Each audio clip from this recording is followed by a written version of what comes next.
in districts 1 and 2. And so we should get that list consolidated, run by the mayor and back to you for approval. Future TAP project, we do have a Tim Ramsden here with us, and he will give an update a little bit later on the current TAP grant. Once it is underway, we can apply for a TAP grant, but again, our recommendation is to look at the section of road from Wallace Drive to Bollweevil Circle along Bellwood Road. That will tie into the 2 phases of PV 1 and 2 that we're doing, give ADA compliant access across the parks, and as well serve the community in that general vicinity, and eventually tie into the sidewalks on 27 that run back into downtown. Billy Powell is continuing to do his due diligence on the Parks and Rec maintenance facility. Right now, he is looking at a plan here adjacent to Civic Center.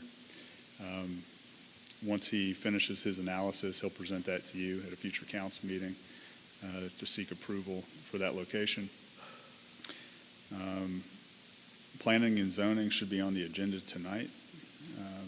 That ordinance has been run. I know our city clerk, Ms. Sweeney, had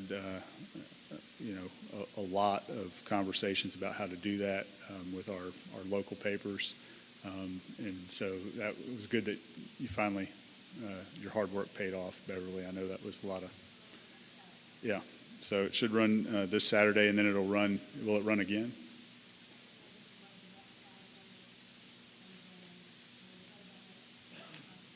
Okay, so come to you for a vote on the 19th of March after two Saturday publications. Chief Moore won't be here tonight, so we're looking at a March date to give an update on crime reports with historical benchmarking for the city. That was something that you asked about in our strategic planning. Let's see. Still waiting on ALDOT on our lighting projects, both on the south side of the bypass and the downtown area. Once we get permitted from ALDOT, Alabama Power gets permitted from ALDOT, they'll be able to install the appropriate lights. We're looking at a March update on Operation Clean Sweep and nuisance properties from Thomas and Barry. And we are working to set up a meeting with Munis, so Councilman Pageant and our IT consultant can talk about our next steps and how to integrate some of the processes that we're looking to do within the Munis system. Last meeting, we talked about our HR director. Again, Deborah's here with us again tonight. We haven't run her off quite yet, so we're thankful that she's here, and she's really hit the ground running. We're actually very happy to have her, and we know that she's going to be making some much needed improvements in the HR department. You had on here review the wins, and it kind of coincided with something that Mayor Cooper had asked us to do. So I think during the council meeting, you may hear a year-end review from 2023 that involves our department heads to talk about kind of what those wins were and accomplishments of 2023. And so we're excited to kind of talk to you about that. And I think that should suffice for your Q1 goal as well. It just so happened that that should knock that out. In March, President Long from Enterprise State will be here to talk about the Workforce Development Center and the progress they're making on that. In March, Billy Powell, Mariah, and Tammy, Tourism Director, will be briefing you on the wayfinding signage plan and give our recommendation. I think Barry said on the Highway 27 shell field improvements, that was a roundabout. They've approved a traffic signal, and I think you said a June letting date of that, Barry. So if that's changed again, let me know. But June is still what I'm tracking on that. I have some real estate purchases for land adjacent to the farmers market that we're still working on the contract for that. There's a 1 acre parcel there that the city had an agreement for parking on, and we're trying to get together a contract on that piece of property now. Had the option for the city to buy it if the landowner ever decided they wanted to sell it. And so that will come back before you to review. And then Chief Davis will be briefing you on EMS certified firefighters and his proposal for, I guess, a bonus or incentive pay for those individuals that receive their full EMS certification. And, one of the things, I know you approved the Safe Haven baby box at the last council meeting, but the something that we keep going back on were the meetings that Councilman Johnson had talked about with SOS, and I'm still waiting on kind of a next day. I think he said the 28th? Right. I'm waiting for them now to get back with me. They're working something on some property, and I've got some questions I asked Leanne that she's going to provide me, so I've got some great information to pass on to the council and to the folks on that committee. Yes, sir. So that's kind of the Q1. We're going to have a busy March, so we're trying to get those done in the work session. I think some of these are going to have to be done during the regular meeting when we have staff reports, so that we can get all of these this information out to the council within the allotted time.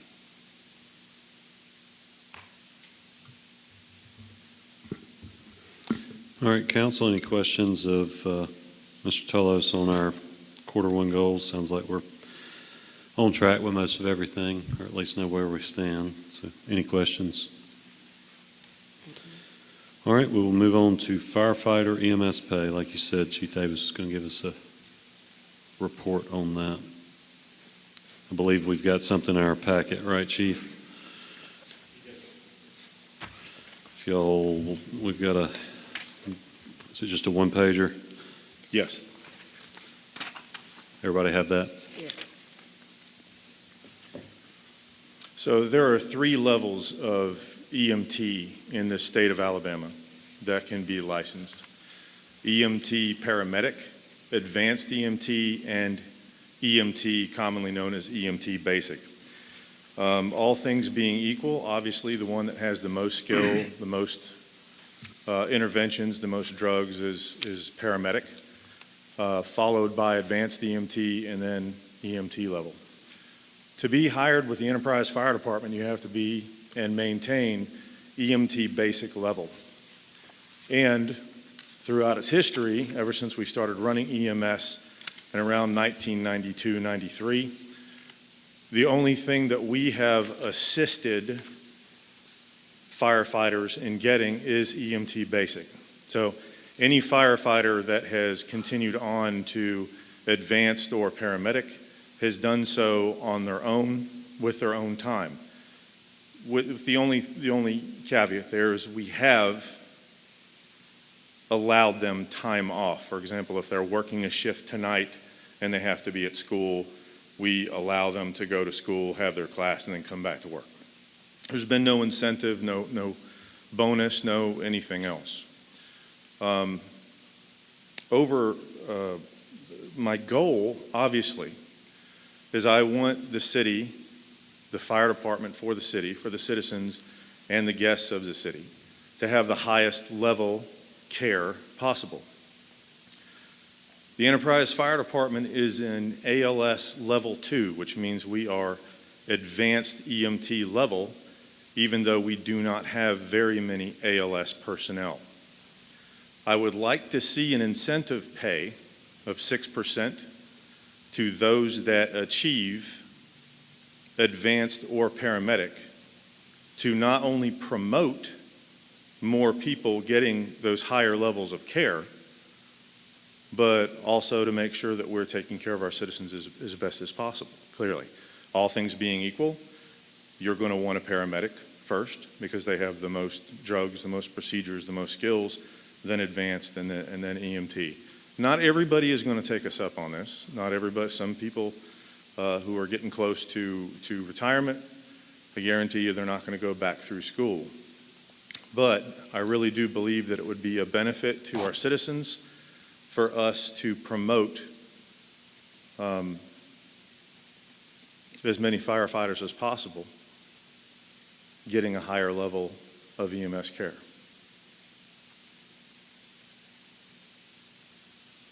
You can see on the bottom there for fiscal year 24, obviously that would be for 6 months of the fiscal year. The total amount would be approximately $30,000. The following year would be 76 because it'd be a full year, and that would also allow for more people to go through school. We only have it allotted so that 3 people can go through school at a time.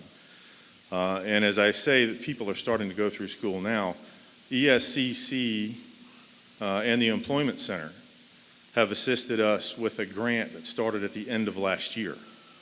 That has allowed us to send some of our personnel.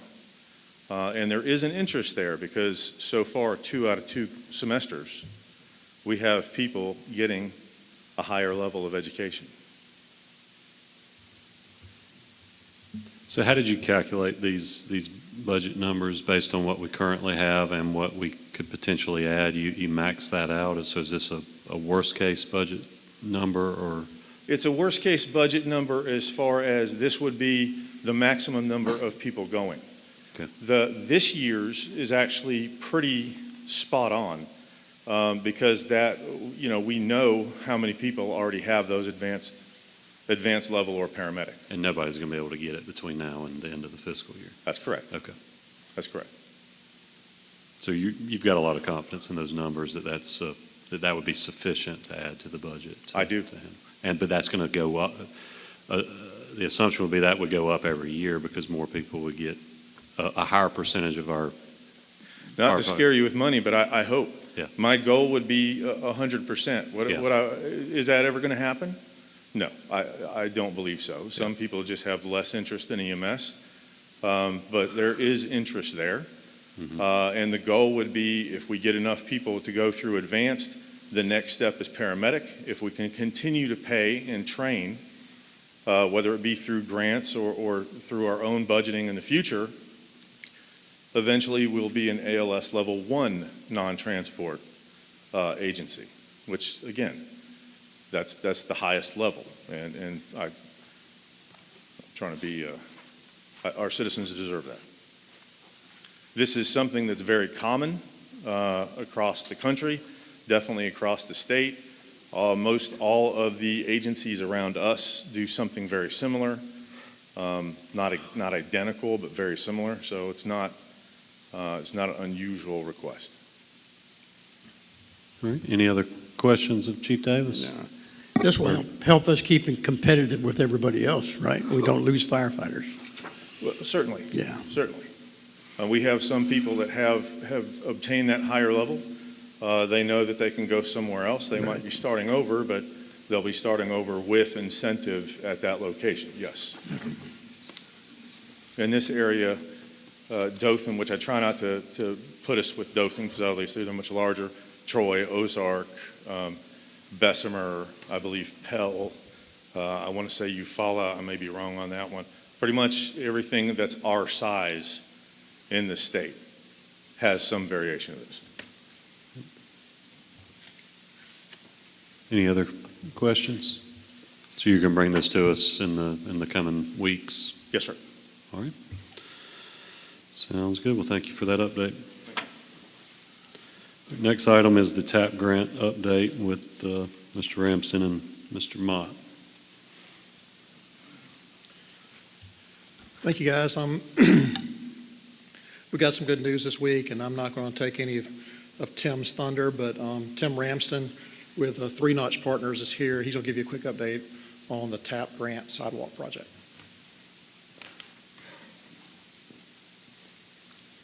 Thank you, Barry. Good evening, Council. We do have some good news. Let me go through the project a little bit. You are very familiar with this TAP project. It's a sidewalk project on Daleville Avenue that goes from Highland to the Circle. We applied for this grant a few years ago. It has taken a little longer than what I hoped. We've gone through the design process. It has been approved by DOT. Now, this is federal money, so it is approved by DOT, and then it has to be authorized by FHWA. That process has already happened, and you should have a letter in your packet actually authorizing you to start the bid process. So I have got a timeline, which you should have.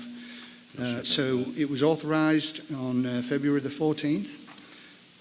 We should, as long as council is okay to move forward, begin the bid process, which is the advertisements in the newspaper, on March the 3rd, with a bid opening of March the 28th. If the bids are in order and approved, you could award at your council meeting on April the 2nd. Then start construction on April the 29th. This is a 60 working day project, not a calendar project. DOT does not allow us to do calendar days.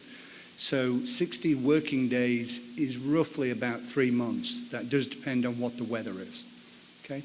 So that would put us at a July 26th completion date, roughly.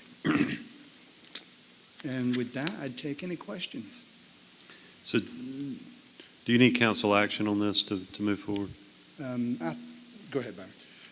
Mr. President, one thing I realized in getting the news last week, I have not come to council and got permission to go to bids for that. So if it is possible, I'd love to get permission from council as an action tonight. If not, it'll have to go on the next council agenda, and the schedule will be backed up accordingly to get that. But I do need council action to go to bids. That's why I asked, because I noticed that was when he said that if council approves. So, yeah, does anybody object to acting on that tonight? We'll just need to get that added to the agenda. Can you get me a proposed wording of what language you need for that? Yes, sir. Between now and 6 o'clock? I'll take care of it. All right, so council, we will we'll add an item to our agenda.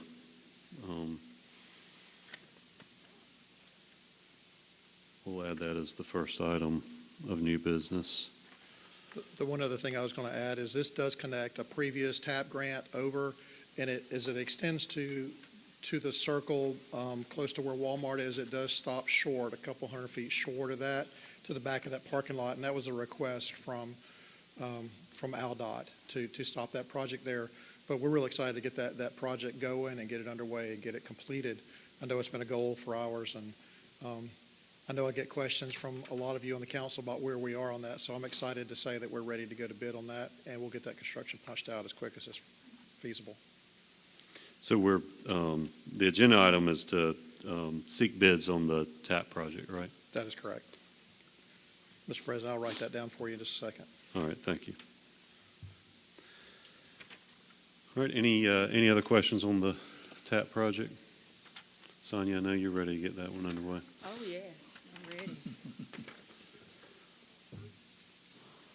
All right, next item on the agenda is to review our council meeting agenda. So if everybody turn with me in your big folder.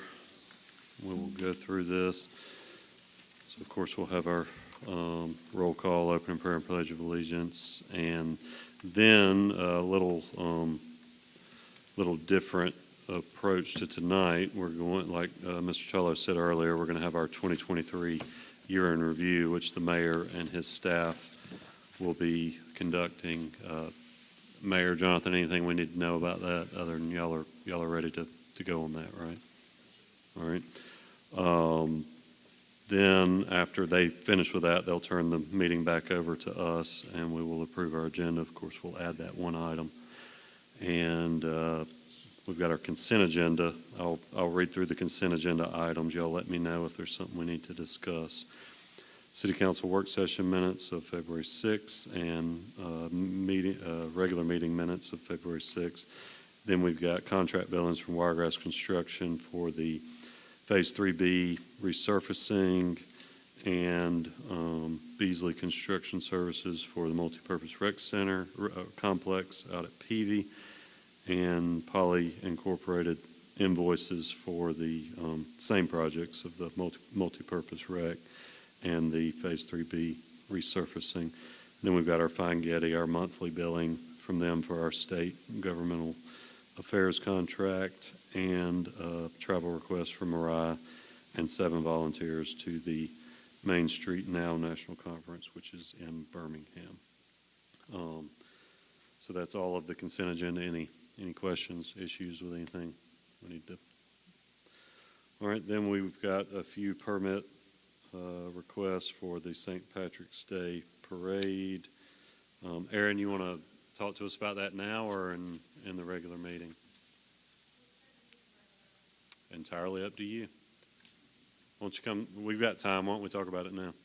Then you can go. Then you can go home and eat dinner, unless you want to stay.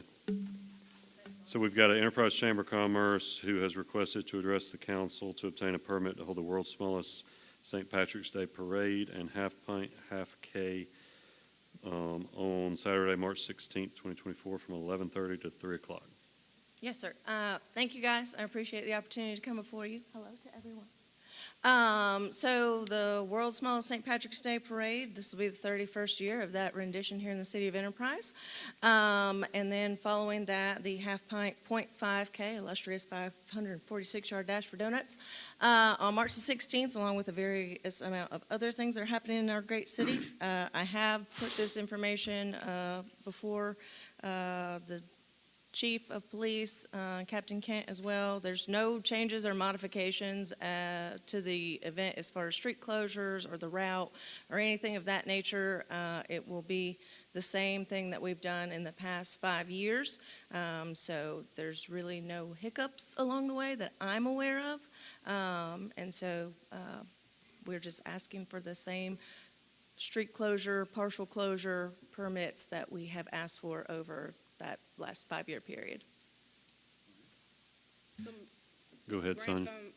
I know we're very familiar with this, but what we're considering is actually the permit, and it says street closure request, but what streets are we authorizing for you to close? Yes, ma'am.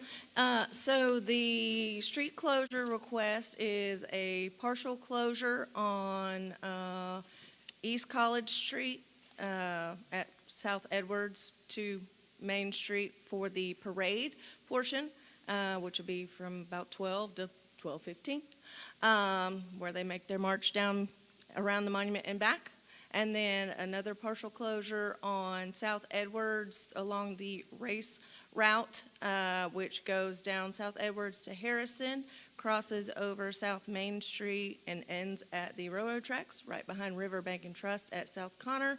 And then there is the post-race celebration event at CrossFit FXT. Generally, South Connor is partially closed from West College down to about where FXT's backside of their building is.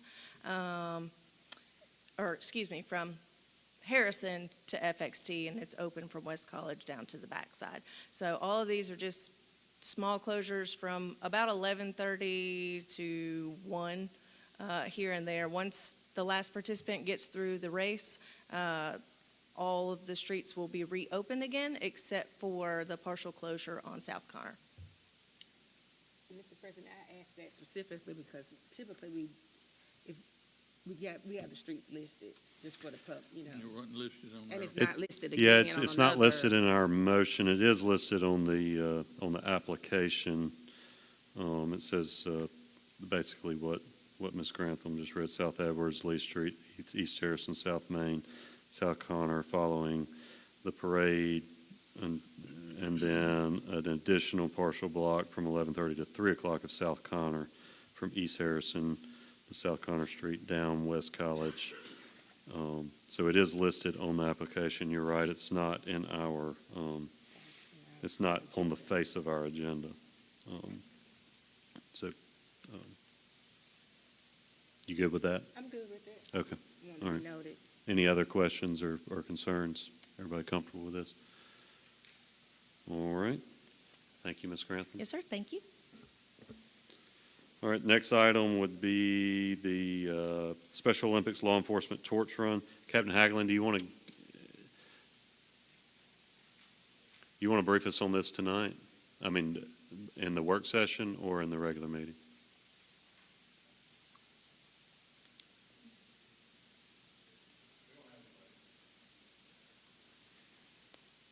With Chief with Chief Moore not here, we don't have anyone here prepared to brief that. Captain Hagelin's here for the year-end review for 23. Gotcha.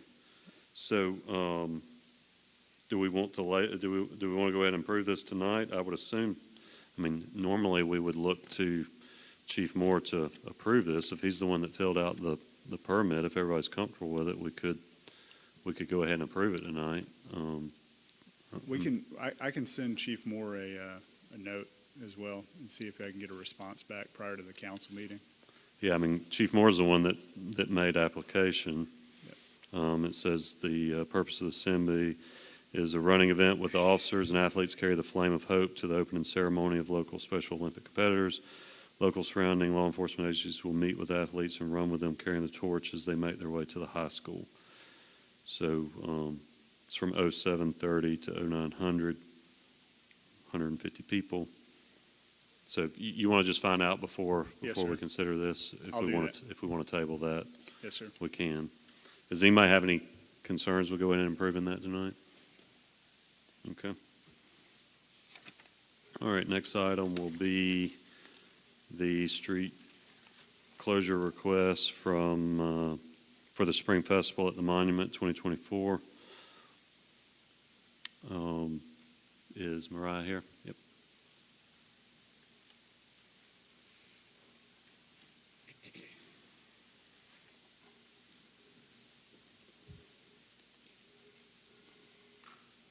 Yes, for that street closure, you've already approved the street closure as a whole, but the production team needs more time on East College to set up the stage. So we actually just switched it so the East College actually closes at 4:45 a.m.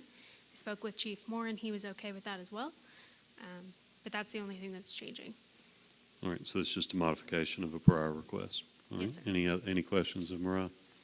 Any concerns? All right, thank you. Thanks. All right, then we'll move to approvals of the floor and staff reports before heading to old business. So we've got a public hearing for Las Galeras Mexican Restaurant. It's an ABC license request of a new business. Then new business, the first item is going to be to seek bids for, or permission to seek bids for the TAP project that we just talked about. Then we'll move to our Planning Commission recommendations for, which we're just introducing these recommendations for the record. We're not taking action on these tonight. So that's a request by the City of Enterprise to accept and adopt the City Enterprise zoning ordinance, which Mr. Telos referenced earlier. Then a request by North Star on behalf of Richard Bray for 33 acres on Chambers Street from R75 S and B1 to R65. And then a request by Boyd Engineering for 2F4B LLC for rezoning 1.4 acres of land from R65 to B3 located on Port Lunsford Road. So again, we're just introducing those and the corresponding ordinances, which is ordinance 2024, 22024A, 2024B, respectively. So anything on that tonight? I know we're getting our hands on that. So we will have a public hearing on all those. So then we'll move on to authorize the mayor to execute a grant agreement for the FAA for funding assistance in the amount of $448,000 for a corporate hangar. Barry, you want to update us on this? I think this is some good news, right? This is some really good news. You know, as we started that corporate hangar at the airport, we received a 50-50 grant up to $500,000 towards that hangar, knowing that we would be on the hook, the city be on the hook for the remainder balance. We were able to work with aeronautics and the FAA to use some of our AIG funds that were there and reappropriate those funds towards this hangar. And roughly a little over $400,000 now will be brought towards that hangar project so that our out-of-pocket expenses is cut in half. So the other good news that we're told is that we get one more round of AIG funds next year, and we'll be able to appropriate that money as well towards this hangar. So we'll have a little over $1 million in grant money towards a hangar that we were not only expecting to get about $500,000 towards. So how much total will we have in the hangar net? Total cost on the hangar is roughly about 1.8, and we should be like 1.1 in grant, so roughly about $700,000 Awesome. for a $1.8 million hangar. All right. Any questions on this grant? Good work on that. Thank you, Barry. Thanks, sir. Next item is to review change order number 1, which is final for our FY23 resurfacing improvements, Phase 3B. For it's actually a reduction in the cost. Is Glenn here? Was he? Glenn, you want to tell us what's going on here? We've got time.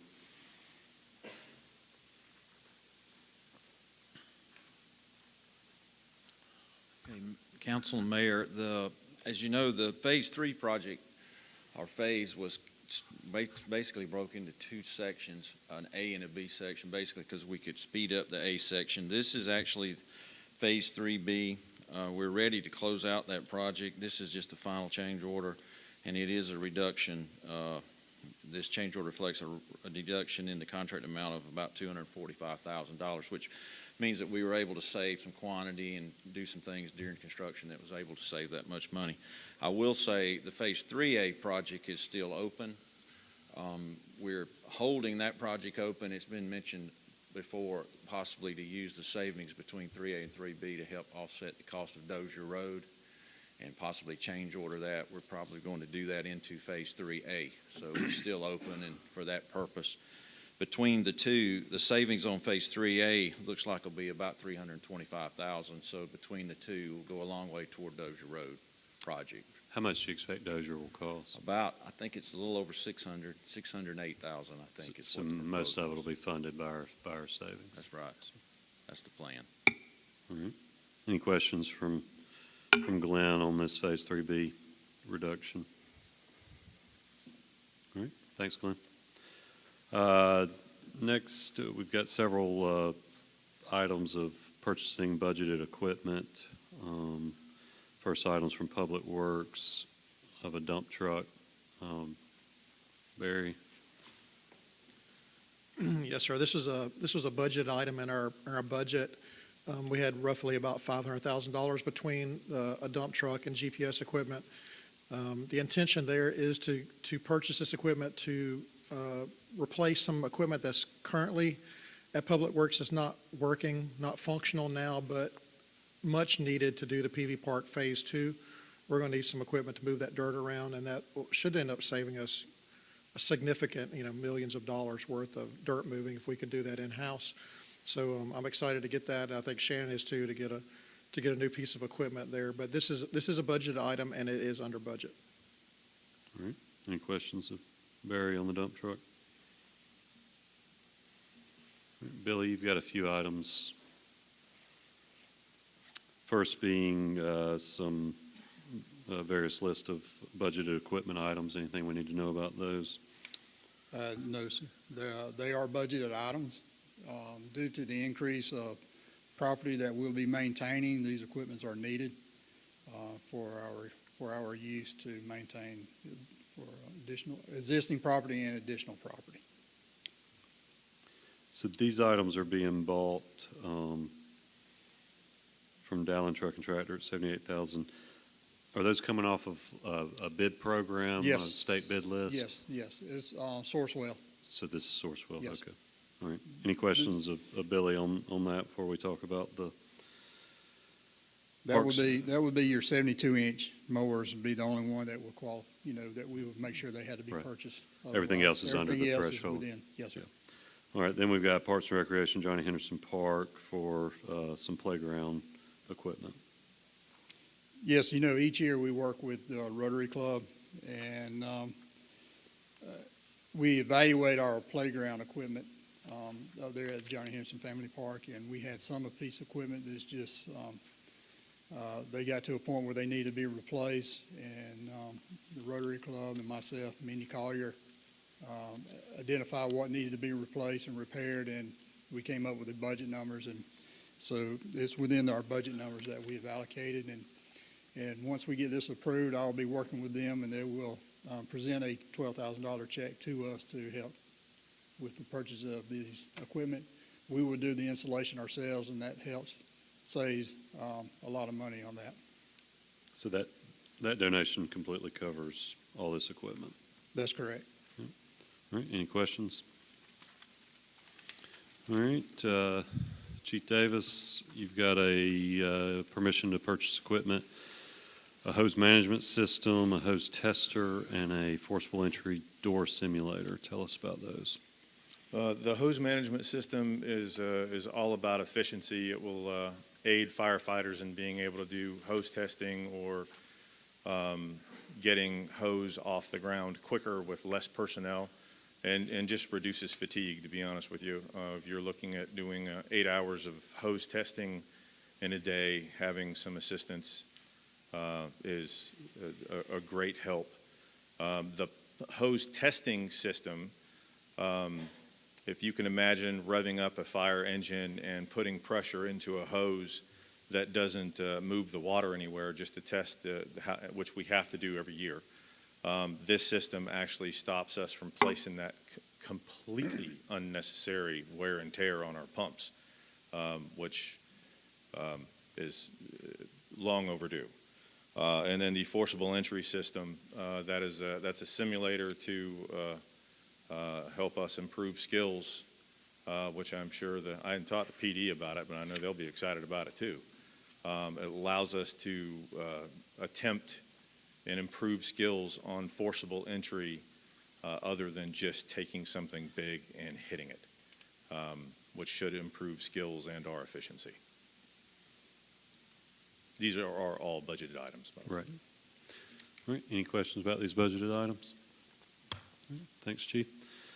Last item on our agenda, well, no, the next to last item is is just a ABC license request that we had introduced at a prior meeting. Actually, this says, so we're introducing requests for Sephora, and we're calling for a public hearing on March 5th. Why is this in old business? But, well, that's fine. We won't take any action on that tonight, right, Beverly?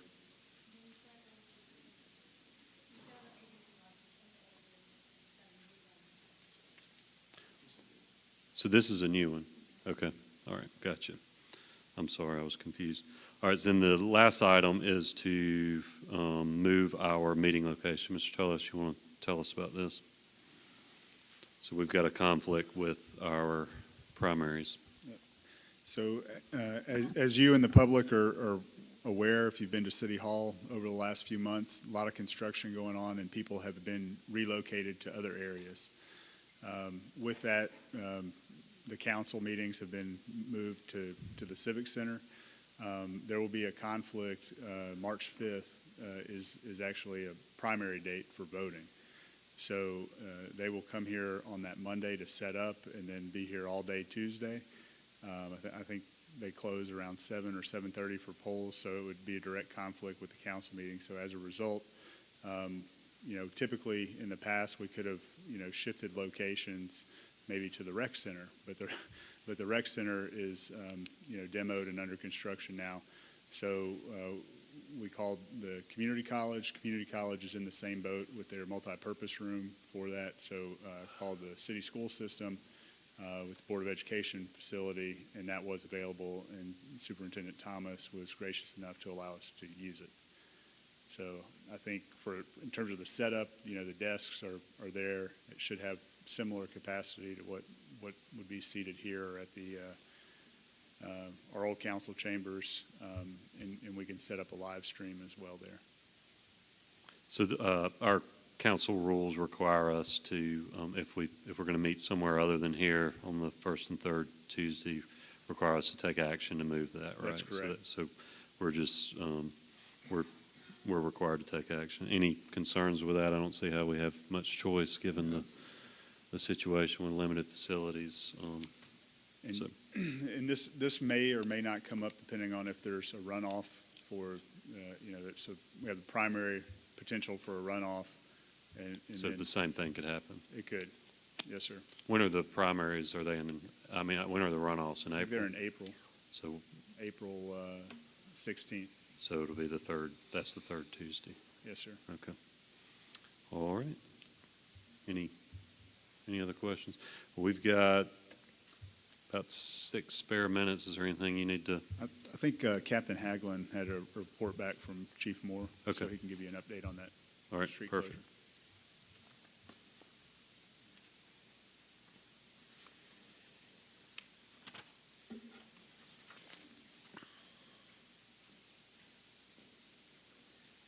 Sorry for the confusion on my part, but yes, we are seeking permission to help support Special Olympics this March on the 22nd.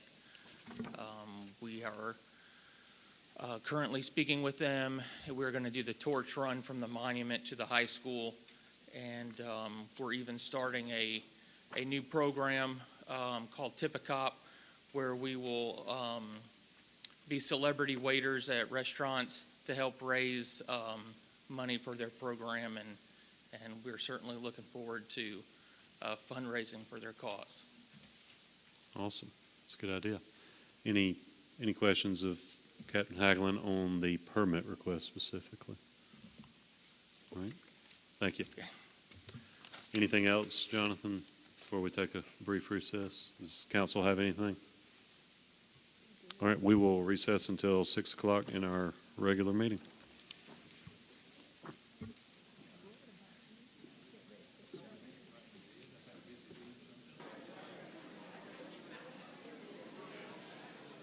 Son, I'm waiting on Cornelius. Cornelius is supposed to play with me. Cornelius Burrow. He was supposed to play with me. Hey, I don't have his number. no, I got his number. Let me see. I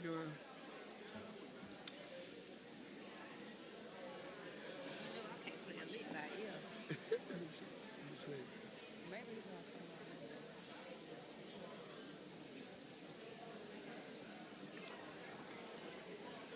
You told him it was at the beginning of the. Yeah, just pull up. All right, we waiting on you. All right, ladies and gentlemen, I've got Okay. 6 o'clock. Okay, If we just could please really- get the meeting room Waiting on you. called to order. I will call this council meeting of the Enterprise City Council to order and let the record show that all members of the City Council are present. If you would, please stand with me for our opening prayer and pledge of allegiance. We have Reverend J. Henry Williams of Friendship Missionary Baptist Church that will lead us in our opening prayer, and then I'll lead us in our pledge of allegiance.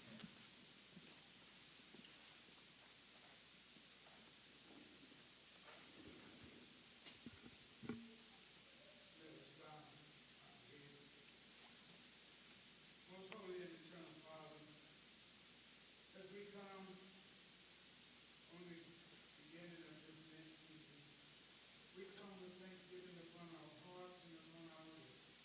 Thanking you for this council who has progressed the city of Enterprise in their cooperative efforts to make sure that everything works well for the citizens of this community. We come, dear God, asking you to continue to touch their hearts and minds as they struggle with decisions, but let them come to a common conclusion. We ask, dear God, that as we endure this short month of Black history, we will continue to celebrate because of the history that is being made for the first Black mayor to serve the city of Enterprise.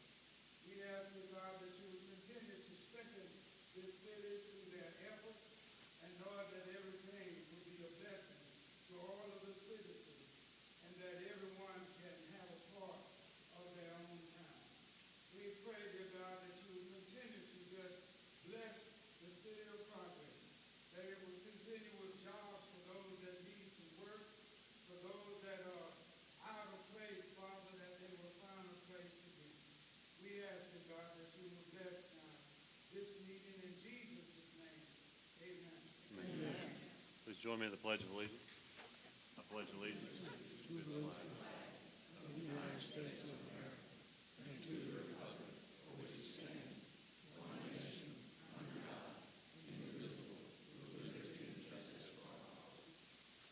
Thank you. You may be seated.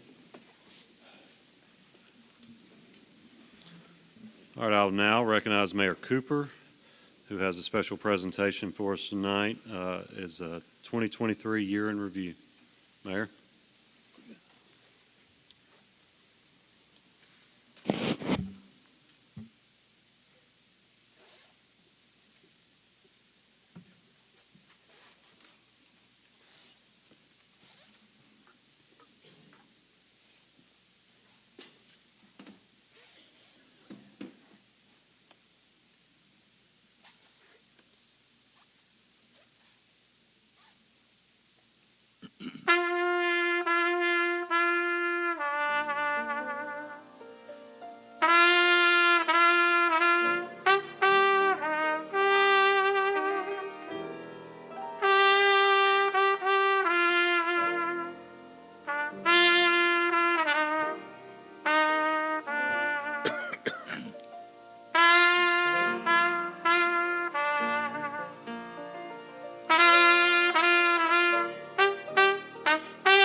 thank you all for being here tonight as we present the 2023 year in review.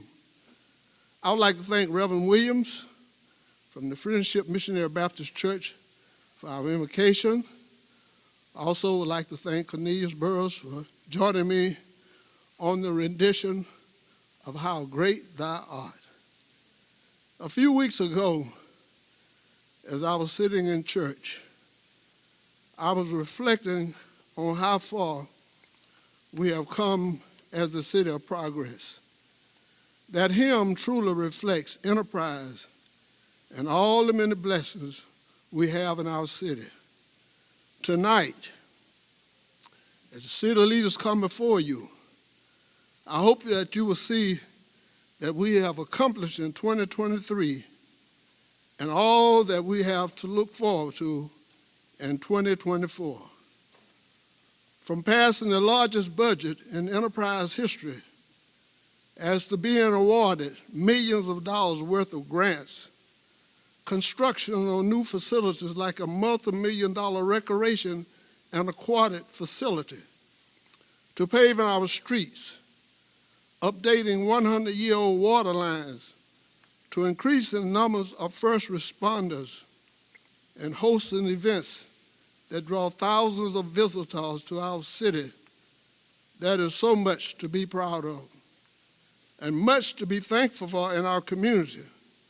I would like to thank my department heads and our staff for all the work that they have put in each and every day to serve you as the citizens of Enterprise. At this time, I would like to turn it over to Jonathan Tellis, our city administration, to begin our presentation. Thank you.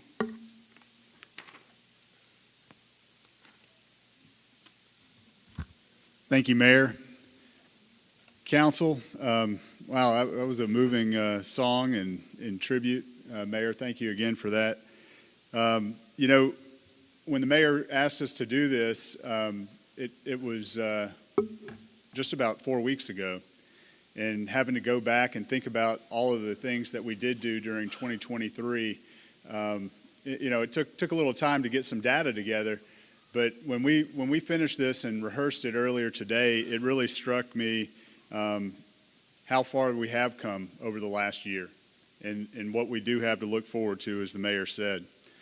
He mentioned the largest budget in enterprise history at $119 million. When I came here maybe 3 years ago, it was about half of that. And I'll get into that a little later. But one of the best things about that is that, you know, it's not because we're generating significantly more revenue and spending that money. We did do some capital projects that you'll see. So those capital projects which we borrowed for, we're expending those funds on projects that, as the mayor said, infrastructure, water, sewer, streets, buildings, new facilities in Parks and Rec, and renovating old facilities that have served the city well for 50-plus years. We partnered with the Alabama Department of Revenue for sales tax collection and eliminated what a lot of people thought of Avenue Insights as maybe a predatory or gun for hire within the city. And our sales tax collections reflected a slightly over 3% increase. We had over 1,000 new business licenses issued in the city last year. 16 miles of streets in 2023, which brings our total to about 30% over the last 3 years of streets resurfaced in the city of Enterprise. We completed a city comprehensive plan, a 5-year capital plan, introduced a new website and app for the city. As the mayor said, millions in grants, over $3.2 million to the city. And we instituted first public transportation system in recent history here.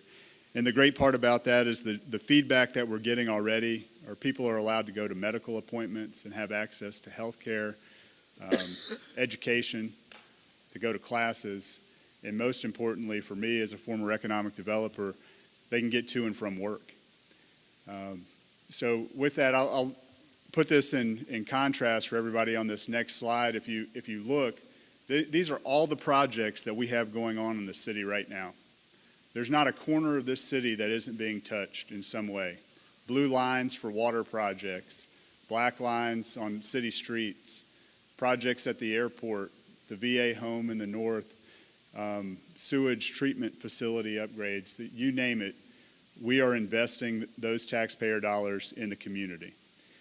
We're trying to accomplish your vision, Mayor, your vision, Council. Your department heads are working harder than they've ever worked. And our city staff is working harder than we've ever worked to accomplish those goals. All to make Enterprise a better place to live, work, play, and worship. With that, I'll turn it over to our department heads to brief you more specifically on each of their areas, and I'll be followed by Barry Mott, our city engineer and public works director.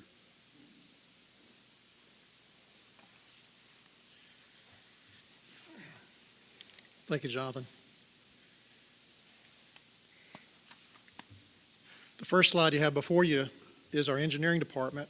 And in that top right corner that you see there, $84 million, that's the reported new construction that we have seen in the city of Enterprise through our engineering department. So that's commercial, residential renovations, $84 million put back into the economy here locally. Through that, I've broken out several different things to point out to your attention. One, 127 new homes. You see 9 new commercial buildings. Even though it's only 9 commercial buildings, we had 98 new business COs issued this year. So we had 98 new businesses in the community. We've issued 109 permits out of the engineering department. I want to point out that our engineering department is 8 people. Most proud of that group because as you look around the engineering department, none of those people were in their current positions about a year ago. They're all taking on new roles, new duties, new responsibilities. To do that, in the bottom left, you see we're averaging about 60 hours of professional development. Those young ladies and young men, they have a lot to give back to the community, but we have to help them get trained. So the development hours consist of going to classes, getting educated on the new building codes. You see we have 8 new international and national building codes. We went from 2009 to 2021 in our building codes to get back up to standard. We did 1,591 building inspections. I want to remind you that we have 3 building inspectors. Those guys and girls stay really busy. On top of that, our code enforcement. So in the bottom right, you'll see that we have just shy of 800 documented code violations. Those are either emails that you sent to me, a phone call that we've got at the desk, and we're closing about 76% of those for 2023. The other 23% is not that we're not done. It's just sometimes we have to go to court. Sometimes we have to track down people. Sometimes that came in late in 2024 or 2023, and we could not get them completed in the 2023 timeframe. So what came in the door, we got closed out in 2023 at about 76%. Really proud of our engineering department. Our airport is doing extremely well. You heard earlier about the corporate hangar that's going on. You can see in the bottom right, the May 2023, we awarded that contract. Meeting with the contractor weekly, they're telling us that June of 2024, which is this year, in about 4 more months, we'll have that hangar completed. The hangar arrived on site this week, so it's sitting on a trailer, ready for erection, so that's exciting. We're selling about 126,000 gallons of fuel, which equates to a little over $500,000 in revenue that comes to the city. So we keep the fueling system up and we keep those guys in compliance and trained. The largest fuel users I documented up there for you, just so you know who's buying the most fuel out there. You know, PHI, which is the new Air Med Rescue group that's out there. Arista, Dale and Coffee County Sheriff's Departments fly out of there, and then as well Double Bridges. We had 2 large inspections this year in 2023. One was from Department of Aeronautics, Department of Transportation Aeronautics Bureau, and one of the Department of Defense. The Department of Defense inspects our fuel system since Arista has to have that done as part of their requirements to do business.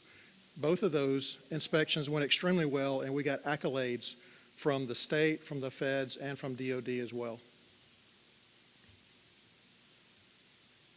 Next slide. Our Public Works group, I call it the Get It Done group. You won't find a harder working group anywhere in any community. We have 75 people on payroll right now in our Public Works. That picks up everything from your garbage to your sewer collection, stormwater, to the shop. We'd be slated about 87 full, so we're relatively full. We received, in the top left, you'll see we received 5,633 phone calls.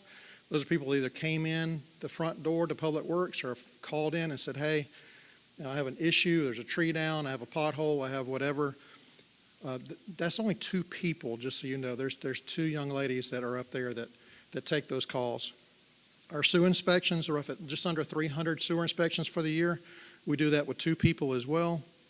Our shop, our work orders, so just under 3,000 work orders. Anything that rolls on wheels or a weeder or a lawnmower, roughly 448 pieces of equipment we maintain in the city out of our shop at Public Works.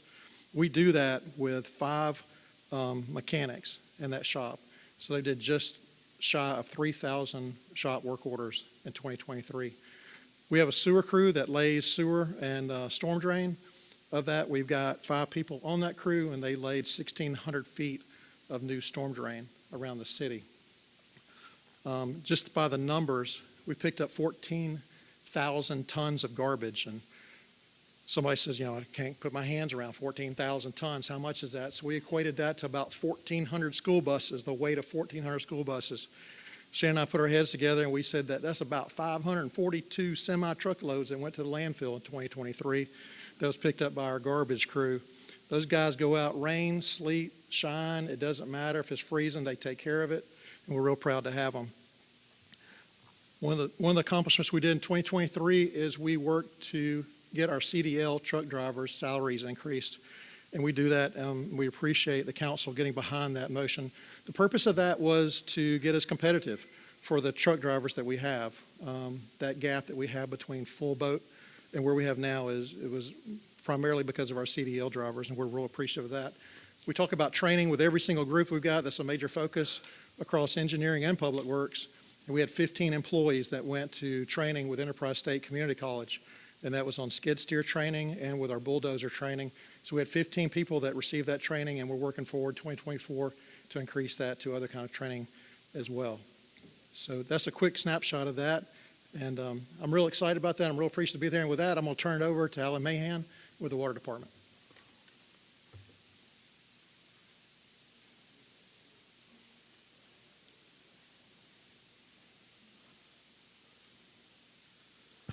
Thank you, Barry. In 2023, the Water Board invested about $5 million in water line replacement in the downtown area, as well as numerous older subdivisions around town ahead of the city's resurfacing project. Lines downtown replaced were of the very first lines installed in 1903. Not only were the lines replaced, they were upgraded from 4-inch and 6-inch mains to 8-inch mains. This will increase water for fire flow significantly and provide ample fire suppression for any future buildings in the downtown area. The total amount of lines replaced was 36,000 linear feet, or a distance from Dolphin Street Extension around the Bow-Weevil Circle, as you see, toward the high school onto the Enterprise Community College. That would be how much water lines were replaced. Water lines were replaced on Highway 167 North for the widening of the highway. A 12-inch water main was replaced from Bow-Weevil Circle to just north of Salem Road. A 10-inch water line was replaced from the National Guard Armory to Salem Road. The cost of this project was $2 million and will be reimbursed by ALDOT. Water Department personnel installed 2,500 linear feet of 8-inch water line around the new Recreation Center on East Lee Street. The line replaced antiquated and substandard sized water lines from the early 1940s. The project will provide adequate water for fire flow and water supply to the new facility. The project cost was nearly $100,000. The Water Board installed an 8-inch and 10-inch water line around the new VA home facility. The project included a $350,000 ADECA grant. The total cost of the project was nearly $1 million. The Water Board was awarded a $1.79 million ADM SRF matching grant to replace additional antiquated water lines. This project is estimated at a cost of $3.5 million. The Water Board obtained a $15.6 million bond issue for continued water line replacement, new tank at the new VA home, water supply well on Shellfield Road, SCADA system to all tanks and well sites, transmission water line extensions for the new VA home on Highway 51 and will connect with Highway 167. Extension also includes on Shellfield Road. There were 191 new water meters installed. And to break that down, there were 161 residential new meters, 14 commercial, 16 irrigation. We rehabbed well number 14, rehabbed elevated tank on County Road 625 in the Goodman area, and we're happy to say that there were no violations noted in our 2023 ADM annual inspection report. Thank you.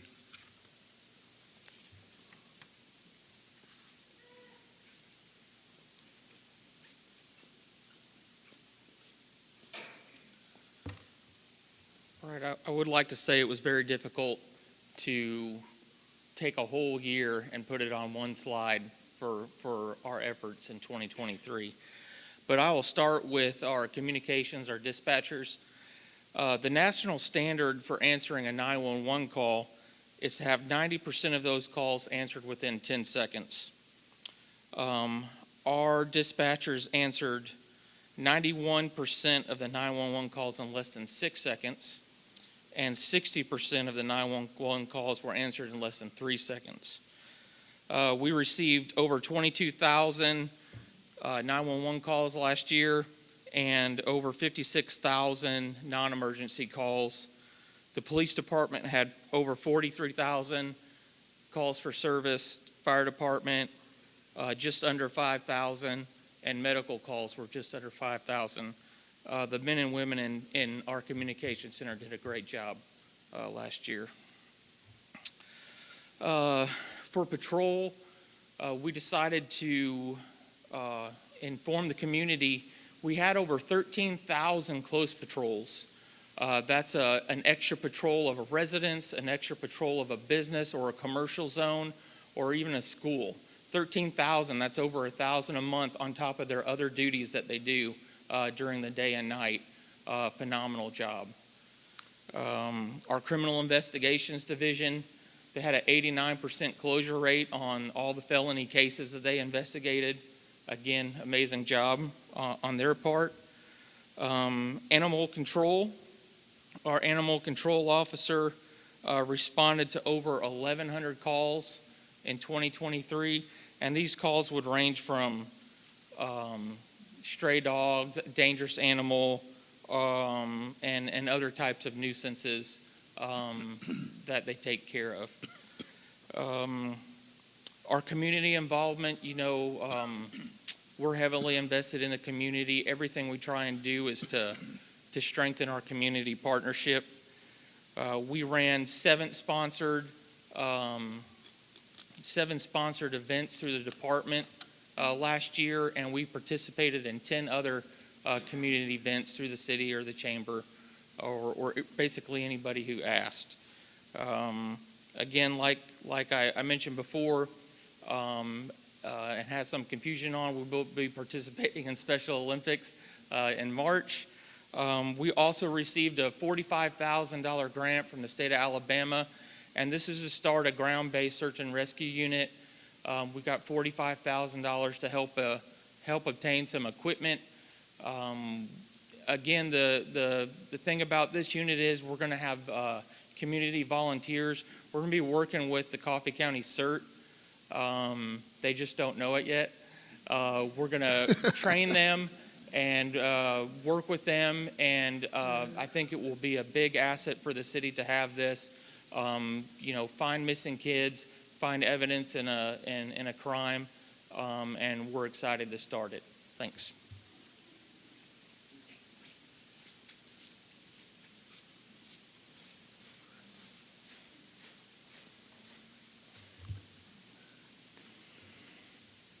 All right, we had a phenomenal year, but I promise I'll be a little bit shorter. All right. We started off, obviously, with your support. We were able to replace a 25-year-old frontline fire engine that is now in reserve status, and we were able to replace that with a brand new engine. You also assisted us with improving or increasing personnel from 16 firefighters per shift to 17 firefighters per shift, which may not seem like a large number, but that's absolutely huge to make sure that we have enough personnel responding to our citizens every day. You can see on the pie chart we had over 4,500 calls this year. The bulk of those are EMS. We go back to what we were discussing earlier. Obviously, EMS is extraordinarily important, and that's something that we take very seriously. Even though we are a fire department, obviously any emergency response is what we try to focus on and excel at. We had over 11,707 hours of training, which is well beyond what is required by ISO. 200 of those hours in a burn building, which again, thanks to you. And more than 400 on the drill tower, and then 2,500 additional hours just in achieving the CEUs necessary for us to maintain our individual EMS licenses. So I have to say, the firefighters are doing more. They've been requested. They're being good to me. They've been requested to do more than ever before, and they're killing it. They're doing just such a fantastic job. We should be absolutely proud of the men and women in the fire department. They're doing wonderful work. We've received 14,500 in grants through Alabama Power and the Fort Novacell thrift store. And as far as community risk reduction, which you know I'm a huge fan of, walking door to door, we have provided more than 730 working smoke detectors in our community to protect our fellow man. We've raised more than $6,000 through the annual golf tournament, which will continue. And as always, teamed up with Coffee County CERT. They do know it. And we will continue to provide that training and work with them on a regular basis, as well as continue with the Community Preparedness Safety Fair, which was brought back last year. And we're very proud of it. Quickly, Billy had a lot of good information on PD. I just have to say, for anybody who doesn't know, we have emergency services that get along, that work well together, work as a team. I know a lot of places that that's not the case. We should be absolutely proud. Dispatch, PD, EMS, everybody in this area working together just makes it so much greater than the individual units. And with that, I'm going to leave it to Billy Powell.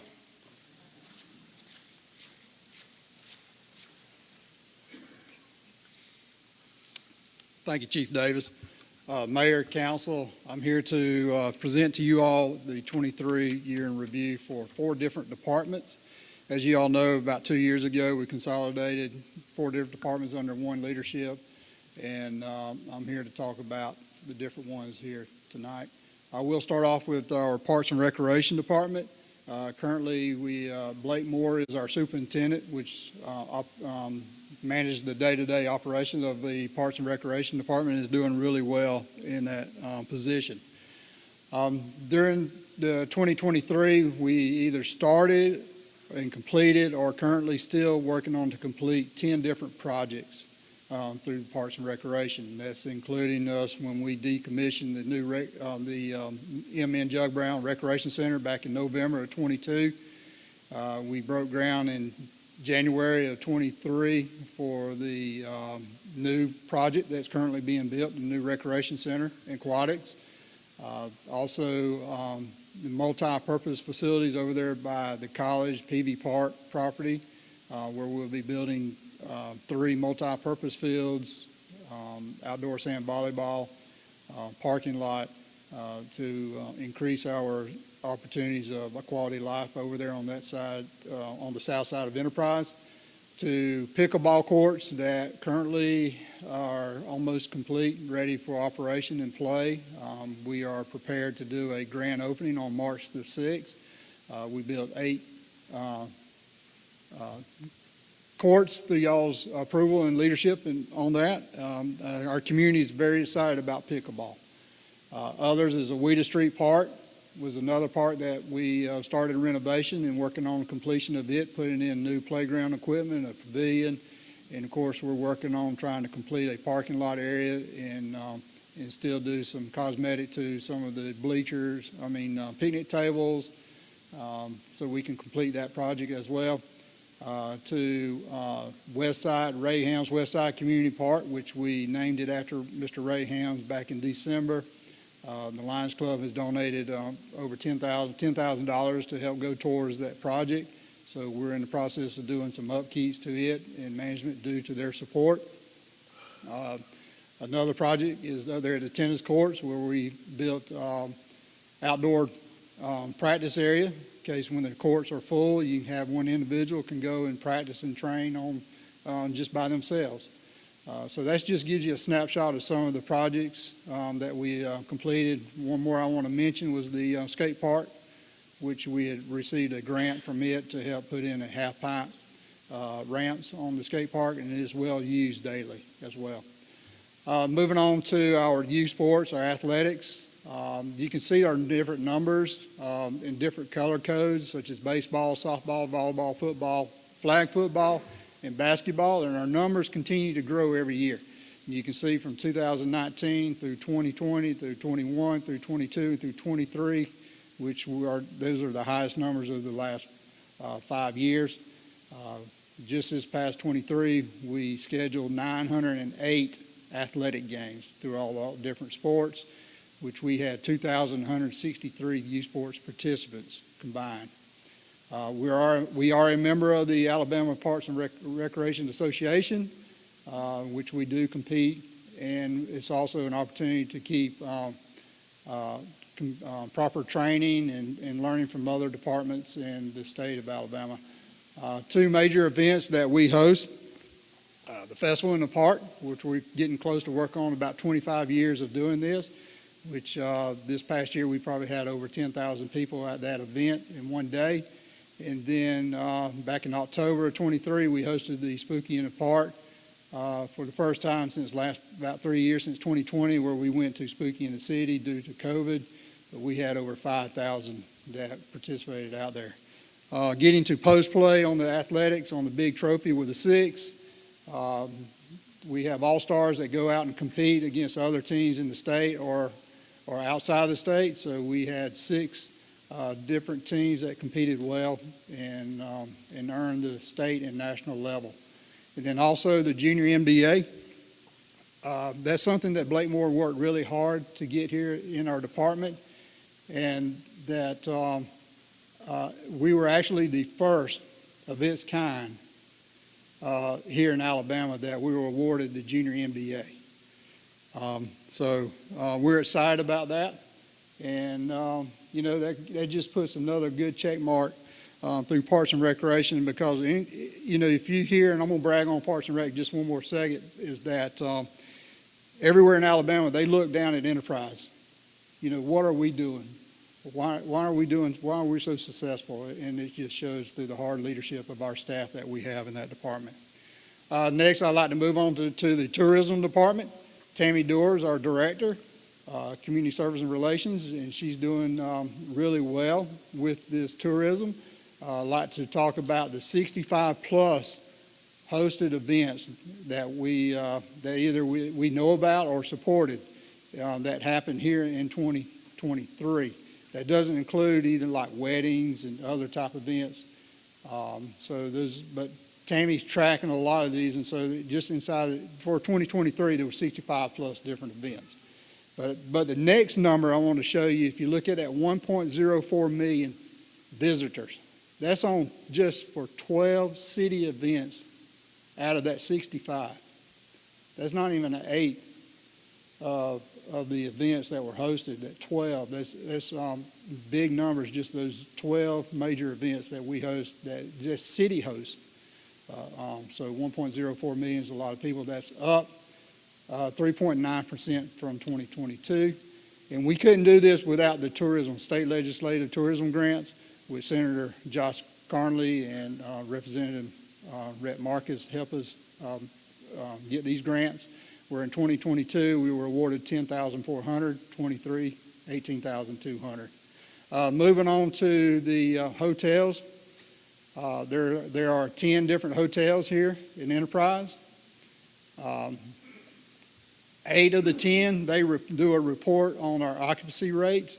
And right now, we're currently at 65% of occupancy rate, which is 4% higher above Alabama and 1.5% higher than the national rate, which brings in on lodging tax collected of $977,000. That was from September 22 to August 23. And then also back in January, or at I think into December 22, implemented started in January 23.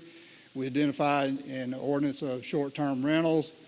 Since then, we identified that there's 59 properties that apply for business license for short-term rentals, which at that time we collected over 48,000 lodging tax. So just on the tourism, we move along and doing a lot for the city of Enterprise. Main Street of Enterprise, Alabama, this is a fairly new department. We're working on its 4th year coming up. Mariah Montgomery is our Main Street director. She's currently been with us for 2 years in that position. She came from the Parks and Recreation. Just in the district area, there's 132 buildings identified in the district. The color, the top color, I think they're orange-looking color. That's about 31 buildings that are either vacant or used as storage. The teal color, there's 3 of them are currently under renovation.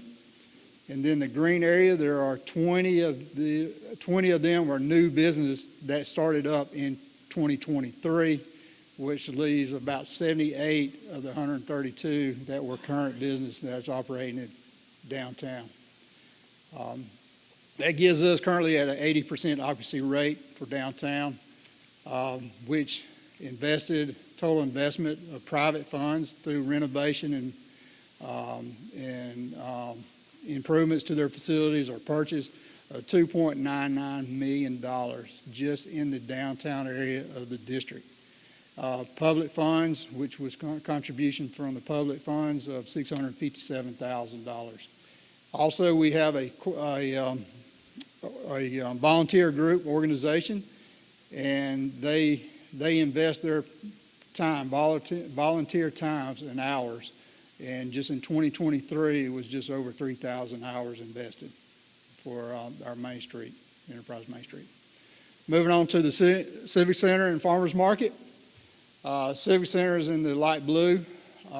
In 2022, we had 265 events either rented or used as far as city-sponsored events, which we, through the rents, $33,450 was collected. In 2023, we had 259. The numbers were down, but we were able to collect even more money without going up. That just means more people were renting the facility than we were using it for city-sponsored events. At the farmers market in the green, in 2022, you see there were 263 events of 13,240. In 2023, 179 events of 9,630. Now you ask, why is the number down? Well, it's down because due to City Hall renovation, that we turned the indoor farmers market into city office where the engineering is currently located, and that will be until probably about the end of this year on that. So that's why the numbers are down. Moving on to the outside market, farmers market, which is open on Tuesdays, Thursdays, and Saturday mornings. In 2022, we had a total of 298 vendors that came out throughout the year. And 2023, 406. So it just shows you what that farmers market is doing, providing opportunity for farmers and special vendors to come out and sell their products and goods, and people are coming out and spending their money as well. So Birgit Briggs, she's in charge of that. She's been with us for about 23 years and doing a phenomenal job as well for the Civic Center and Farmers Market. So at that time, that's my conclusion. I will end the PowerPoint presentation, and I guess I'll either turn it back over to you all and the mayor. And thank y'all. All right, thank you, Mayor and staff. Certainly,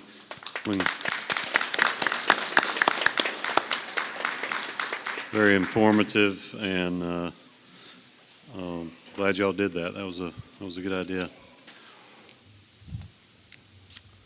All right, council, we will move on with our regular business. So if you'll get back over to your agendas, you'll see the next item is to approve our agenda.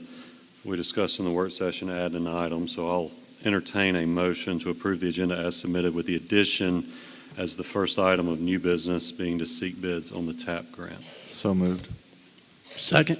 We have a motion and a second to approve the agenda as submitted with the one addition. Is there any further discussion? All those in favor say aye. Aye. All opposed, same sign. Motion carries. We'll now consider the consent agenda. All matters listed within the consent agenda have been distributed to each member of the council for review, are considered to be routine, and will be enacted by one motion of the City Council with no separate discussion. If separate discussion is desired on an item, that item may be removed from the consent agenda and placed on the regular agenda by request of a member of the City Council. I'll now call for a motion to approve the consent agenda as presented. I move to approve the consent agenda as presented. Second. I have a motion and a second to approve the consent agenda as submitted. Is there any further discussion? All those in favor say aye. Aye. All opposed, same sign. Motion carries. We will now consider a permit street closure request for St. Patrick's Day Parade and the Half Pint Half K. We've got a request from Aaron Grantham, Enterprise Chamber of Commerce, who is requesting to address the council to obtain a permit to hold the world's smallest St. Patrick's Day Parade and Half Pint Half K on Saturday, March 16, 2024, from 11:30 a.m. to 3 p.m. You actually addressed this in the work session. Did you have anything to add? All right, then we'll forego that additional presentation. So I will entertain a motion to approve this request. I move to approve the permit request as submitted. Second. I have a motion and a second to approve the permit request as submitted. Is there any further discussion? All those in favor say aye. Aye. All opposed, same sign. Motion carries. We'll now consider a permit street closure request from Special Olympics Law Enforcement Torch Run. We've got Captain Billy Hagelin, who has requested to address the council to obtain a permit to hold the Special Olympics Law Enforcement Torch Run on Friday, March 22nd, 2024, from 7:30 a.m. until 9 a.m. The Law Enforcement Torch Run is running an event in which officers and athletes carry the flame of hope to the opening ceremony of local Special Olympics competitions. Local surrounding law enforcement agencies will meet with the athletes and run with them, carrying the torch as they make their way to the high school. Captain Hagelin, anything to add? I know you gave us a report already on that work session, so I'll entertain a motion to approve the permit request. I move to approve the permit request as submitted. Second. We have a motion and a second to approve the permit request as submitted. Any further discussion? All those in favor say aye. Aye. All opposed, same sign. Motion carries. We'll now consider a permit street closure request for the Spring Festival at the Monument on 2024. I'll call for a motion to approve the following permit requests as submitted. Spring Festival at the Monument 2024, event time and date, 10 a.m. to 3 p.m., Saturday, April 13th, 2024. The rain date is Saturday, April 20th, 2024. Street closure from 4:45 a.m. to 4 p.m. Closure area, East College Street, Edwards to Main. Street closure, 7 a.m. to 4 p.m. Street closure area, West College Street, Main to Railroad Tracks, Easy Street, Edwards to Main. West Grub Street, Main to Railroad Street, and East Grub Street, Edwards to Main. Street closure, 8 a.m. to 4 p.m. Street closure area, Main Street, Lee to Harrison. So as you can see there in our notes, this has previously been approved by the council on January 16th, and revised to reflect a change in the street closure time for East College Street. We already got a report from Murray on this, so I will entertain a motion to approve the permit request as submitted. Move to approve the permit request as submitted. Second? We have a motion and a second. Is there any further discussion? All those in favor say aye. Aye. All opposed, same sign. Motion carries. All right, we're now at the point of the meeting called privilege of the floor. This allows any members of the public who are here to address the council tonight 3 minutes to address the council. I believe looks like we have some people here to do this. So if you're new to this, just want to set some expectations. You'll have 3 minutes to address us. This is not a town hall format. It's simply you give your address, and the council has council comments later on in the meeting. If we wish to address that, we will do so at that time. Also, there's a staff report. If any members of the staff wish to address any of those comments, they will do that at that time. So this will be an orderly process where we'll go privilege of the floor, staff reports. We'll conclude our meeting, and then we'll go to council comments. So is there, if you're here to address the council tonight, could you raise your hand? I see one. Anybody else? All right, sir, if you could come forward. And please speak clearly into the microphone and let us know your name. I have one question before I start. Yes, sir.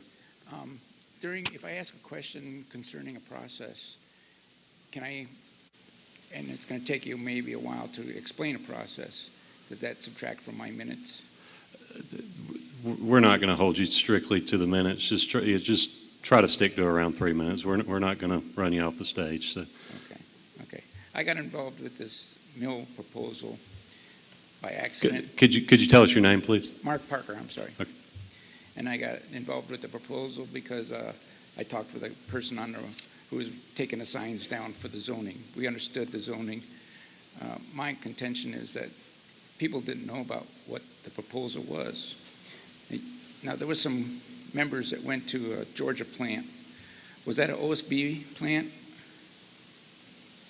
Oh, nobody answers? Yeah, we'll answer your questions when it comes time. Oh, okay. Is this going to be, I want to know if this is going to be an OSB plant here, or, I know they refer to it as a chip mill, but is it an OSB plant? So instead of leaving as chips, is it going to leave as boards? Okay. My contention is that those people have built homes, are still building homes, have commitments to those homes. Some are retired. They'll never recover from this setback if you move forward with this. They've got $450,000 to $500,000 and above already in those homes, and they're still being built. How are they going to recover? I mean, realtors are already being called, because I called one today, so I know. Okay. I want to know the noise. Is it going to be like there's a trommel that knocks off the bark? Is that going to be enclosed? You're going to have 2 cranes with diesel engines, and you're going to have diesel engines that run other parts of the plant. And I wanted to, do you use formaldehyde? And so you use a heating process and pressure and formaldehyde to form the boards. And first you have to remove they call it, I can't remember the name of the process. The wood has got a natural thing in it that holds the wood together. You have to break that down first before you even put it into a trommel or a chipper. I would like to know that process. I would like to know the traffic. You're going to bring trucks in, and if they come down 167, you can bet they're going to hit 51 and take that shortcut right past the VA facility. Okay? And that road was just repaved by the state 3 years ago. Are they going to cut behind? Where's the entrance to this plant? Is it going to be on Moats Road? Is it going to be on 84? Do you have a staging area for trucks that arrive at the same time? Just a lot of questions out there that I don't see forthcoming. I don't know. chime in. So we have safety concerns, traffic concerns. You're right across from the city park. We have health concerns. People go over there to exercise, to enjoy the park. You take in more air when you're exercising, playing sports. You're a mile from the school, the high school. They have sports outside. They have activities outside. Am I going to be sitting at a football game on a Thursday or Friday night saying, what's that smell? Because formaldehyde is used? Is this a 24-hour operation? That's all I can think of at the time. Okay. Thank you, Mr. Parker. Who else? Yes, ma'am.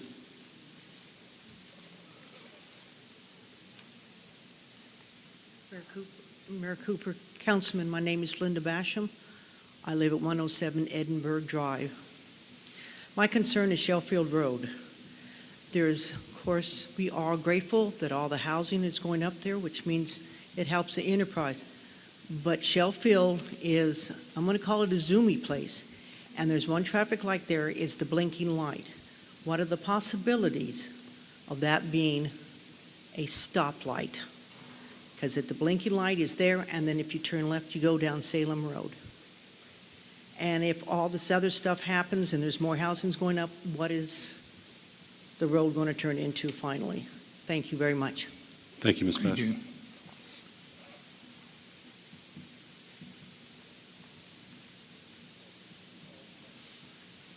Who else? Yes, ma'am.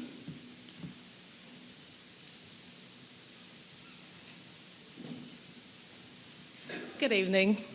Hi, my name is Lavinia Smith, and I and my family moved here from Hawaii about a little over 6 months ago. We thought it would be a great idea to purchase a new home located off of Moats Road, a little over $500,000, and we thought it would be a great investment. However, I find myself here trying to get a little bit more personal insight in what's happening with this proposal for this new wood chip. Now, I'm not sure what's the analysis on this proposal, whether or not it's going to be long-term effects, not just on the environment, but also for the community as a whole. So I have every intention of attending these meetings here. Thank you for your time. Thank you, Ms. Smith. Who else? Yes, sir.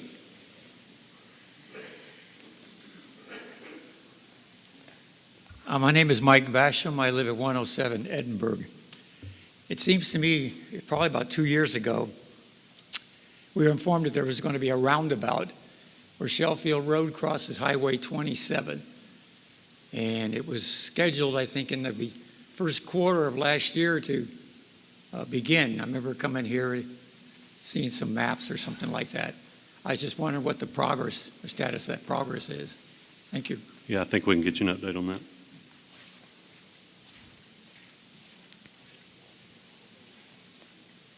Anyone else?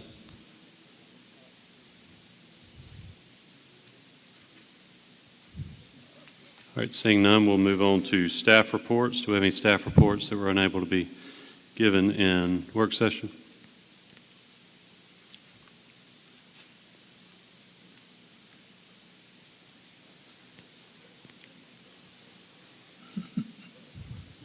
Yes, ma'am.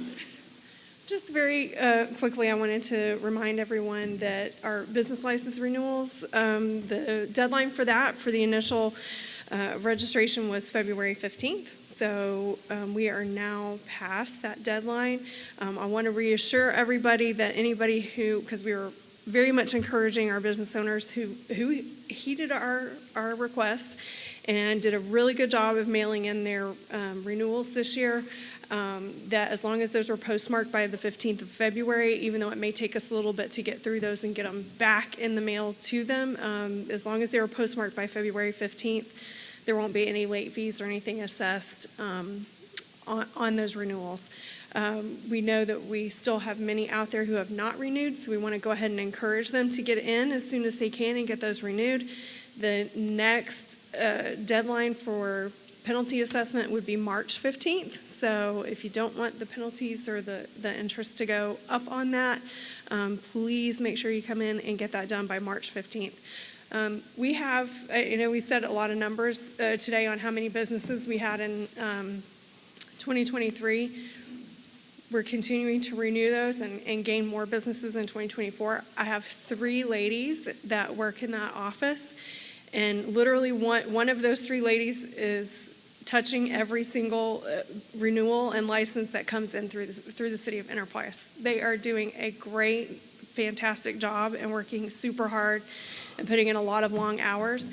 So I appreciate them doing that, and I hope that everyone just has a little patience with us and know that we are going through all that, and the ones that have been mailed in, we'll get them right back out as soon as we can. So. Thank you, Ms. Schwartz. Any other staff reports? Barry.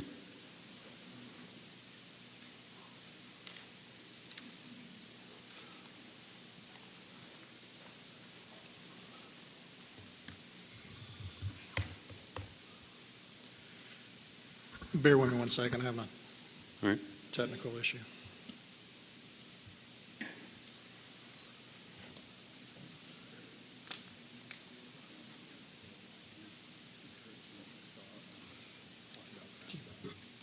Do that. So council, I know one of the questions was regarding the roundabout at 27. I can address that. If in the work session, we just discussed this. Right. But I know some people in attendance weren't here for the work session. So that is a state project that was done through the A-TRIP program. So the cost came in high for that project by several $1 million. And so ALDOT came back and proposed a traffic signal at that intersection. So they took the roundabout off the table and put the roundabout in there. If you recall, we were awarded an A-TRIP grant for $2 million. The roundabout came in at about $5 million. So we came back, we agreed with them on the traffic signal. We paid for the engineering portion of that, some $400,000 to do the engineering on that. They're controlling the schedule on letting the project, and right now that's projected to be June of this year. But again, once we got the grant and agreed to spend it, those monies had to be used on a state route. We lost all control other than to pay for the engineering and design work for the intersection. So that'll be a signalized intersection with red lights, green lights, yellow lights. Yes, sir. Okay. And I also told Mr. Mott that the lady that came up to talk about a traffic signal, I needed to get some clarity, so maybe I can find her after the meeting, but Shellfield Road. She said Sheffield and Salem. So Salem, yes. Okay. So I know where she's talking about. So just to be clear with you all, if again, we have to go through ALDOT if it's at the intersection of 167 and Salem. If it's on a city street, then that's a discussion that we can have internally. Yeah. So the intersection of Shell and Salem would be 2 city streets intersecting, correct? Correct. And so if it's in reference to, say, log trucks that are trying to make their way over to 84 to a potential project that everybody's referring to, they wouldn't be allowed on. That would be a violation of local ordinance, correct? Correct. We do have a city ordinance that prohibits truck traffic on city streets. So that would include Salem, Moats Road, and Shellfield Road. That's correct. They would need to use the state route and use state highways in order to access That's correct. any industrial park. Absolutely. And so, a lot of the times we have, questions from the public about traffic on certain roads. We enforce truck traffic ordinance on city streets. We're not permitted to on state-funded roads because they are permitted to use those roads. Whether that's 51, 167, 134, those roads are all controlled by the Alabama Department of Transportation. Okay. All right, Barry, you ready now?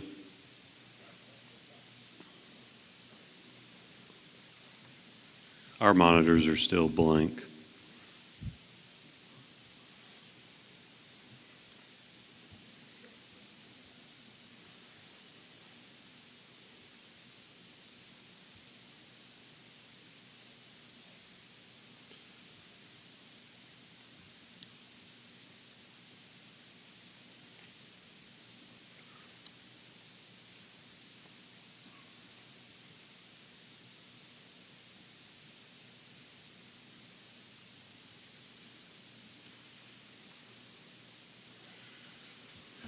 Your monitor still blank? They are. So they're working on it. We can turn around if we have to.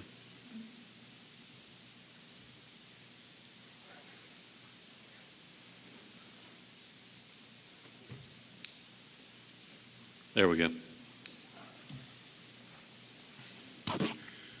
Can you see it okay?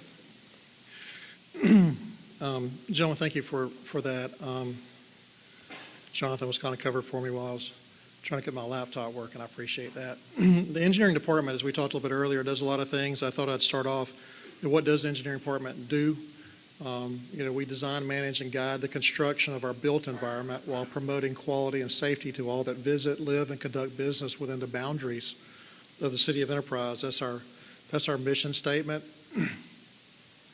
Last council meeting, there was a lot of discussion, but the main council action that was taken was approximately 300 acres of property, 5 different parcels or landowners, rezoned to an M2. I want to start off this whole thing by saying, to date, there is no plan submitted in. So I'll talk about what the process is towards the end of this presentation, but to date, there are no plans submitted to the engineering department. That means no site development plans, there's no construction plans, there's no details for any kind of facility. That's been submitted to engineering for review for anywhere near the corner of Moats and Alabama Highway 84. So why am I here tonight? Well, there was a lot of discussion that came out of that discussion last week about more than just what was in the council rezone, which was the action that was taking place. Some of the things that I noted as I took notes down that came from the public were chemicals being used in manufacturing, namely formaldehyde, a focus on public safety, the location of that M2 adjacent to a residential, primarily Turtleback subdivision, increased vehicular traffic and truck traffic, and air quality issues were some that I noted that the public brought up during that rezone public hearing. So what I tried to do was to take those issues and try to do a little due diligence and come back to you tonight and kind of to address what I could address, even though we haven't had any kind of construction plan submitted, but for those issues that are there. M2, which was what the property was rezoned to, this is straight out of our zoning ordinance. It's a district that includes land considered appropriate for manufacturing or assembling of operations that tend to require substantial inputs of raw materials and components and subsequent shipping of processed goods. And there's a bunch of zones on the left. You can see the table, but that's straight off of our zoning map. The existing distance of Turtleback, and I don't have a pointer, but you can see it in the upper left-hand part of that Turtleback. Currently, before this rezone, there was an M2 area designated where HSAA is roughly 330 feet to the east. That orange star that I put on the map there is approximately where the Phase 1 HSAA plant exists. The rezone property, which is down near the bottom where that longer red arrow, and I ovaled it to show up on the map, is roughly 5,600 feet from the area in which I would anticipate if something like this were to come, the site would exist. It's close to this Moats Road that runs left to right, that runs right into that B3 zoning, and that's 84 that runs diagonally, top left to bottom right. So as far as the location of the site being close to Turtleback, I just want to point out there was M2 zoning currently that was not part of the action of last week, that was only 300 feet, approximately 330 feet to the east of the backside of Turtleback. When you look at the timing of the Turtleback subdivision, I went back and pulled the preliminary plat and the final plat. The preliminary plat is when the developer comes in and says, this is what I would like to build in concept. In 2005, the preliminary plat was submitted into engineering and approved. In 2008, the final plat was approved. When the final plat is done, that's when the subdivision exists and the developer can go in and sell lots within the subdivision. I want to point out that HSAA Phase 1 was constructed in 2004, a year before the preliminary plat for Turtleback even existed. When we talk about traffic concerns, I want to point out a couple of things. As you look at Alabama Highway 84, it is a grass median divided highway, 4-lane highway. And I pulled off directly off of ALDOT's page what the traffic counts were. There's a node just south of Moats Road, but relatively close, and those are average daily counts. 10,471 vehicles travel past that point on Alabama 84. If you look on the other side of the bypass towards Dothan on 84, same buildup, same design criteria, same speed, same everything. Traffic counts currently, as of last year, are 21,000, close to 22,000 average daily counts per day. So you can see the same road section is currently experiencing about double of what the site is over on the Moats Road area. There's been a lot of talk about air pollution, air quality. So doing due diligence, I reached out and did some phone interviews with a couple people. Highlight those for you. One was a previous EPA region administrator. One of them was the ADEM director over all of ADEM, the ADEM air permitting office and their chief permitter. And the last one was a Auburn University director of Forest Products Development Center. That's Dr. Vi, that's on the right. So I'll break down what we discussed, and I asked a lot of questions, and this is what I heard back. Under ADEM, if an OSB mill was to come in, they would require 2 major permits that ADEM would look for. Now, understand this is outside the purview of what the city would require. This is what an industry would require dealing with the state. So you have the federal EPA that sets guidelines, and then you have the state form of EPA called ADEM, Alabama Department of Environmental Management. They are to uphold the federal law and can be more stringent than what the federal EPA requires. So ADEM tells me there's 2 general permits that we should anticipate coming out of their office. One's a standard stormwater NPDES permit. That's for most industries that are there. They control the stormwater runoff the site to make sure that it's not polluting the surface waters of the state. The second is an air permit. An air permit would require EPA and ADEM limits that are required. It would require a desktop computer model. I'll talk a little bit more about that. And it would require facility monitoring. I'll talk more about that in just a second. So I asked them to dive in a little bit deeper on the air permit, since that's one that I heard the most concern about.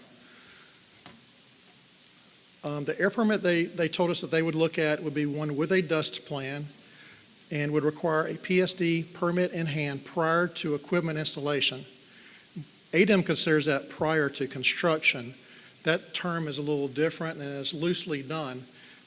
Before construction to them means before anything permanent is put onto the site as far as equipment. You could still grade the site, you could still do some of the rough grading, you could do some utility work, but you can't put any of the installation in until that permit is acquired and in hand. That permit takes approximately 6 months through the application process. The permit requires prevention of significant air quality deterioration. That's directly off of their website. It requires a computer model that the plant must meet the standards. Now that model, I asked the question, is it a standard model? Is it everybody have their own model, and it is an EPA related model? And they said typically the model is more stringent than what they experience in the field. ADEM recognizes the EPA's latest and most stringent hazard air pollution standards. That's something that he wanted to point out, was they hold industries like this to the highest level of the law that they can. And they said they may require, through the air permitting process, a public hearing. And I use the word may. I also talked to Dr. Brian Vi. He's a PhD at Auburn in the Forest Products Development Center. And a little bit of background about Dr. Vi. He's the director of the center since 2012. He has a BS in forest products. He's an MS in wood mechanics. He's a PhD from the Agriculture and Mechanics College. He has 24 years of industry engagement and experience, 14 years with 3 corporations, and some of the things he did: forestry, lumber, wood engineering, bio-based adhesives, and he's done extensive research at Auburn about adhesives that are used in the wood composites like OSBs and other composites. It listed everything from laminates to you name it. To fit on the slide, I just said and other composites. I just wanted you to know this is not a standard, what you would assume, professor that you would get in class teaching, maybe a core class. Dr. Weiss said he has inspected several OSB mills across, not just Alabama, but across the southeast United States. He said there is no odor. That when he experiences an OSB mill, the air smells fresh and it smells like cut lumber. Those are his words exactly. He also said there's no report of bad community impacts. And when I say bad community impacts, it's people having to move, businesses having to relocate. As far as an industry goes, he said it's one of the cleaner industries that you could have located in your community. I wanted to back up by saying I was one of those people that made that trip to the lumber, to the OSB mill, just to get more experience about what an OSB mill may be, and that's exactly what I experienced. I experienced no odor. I experienced smells like fresh cut timber, like walking down an aisle at Lowe's or Home Depot. And it was a day that they were applying resins, they were pressing boards, they were cutting it. I was 10 feet away from those processes.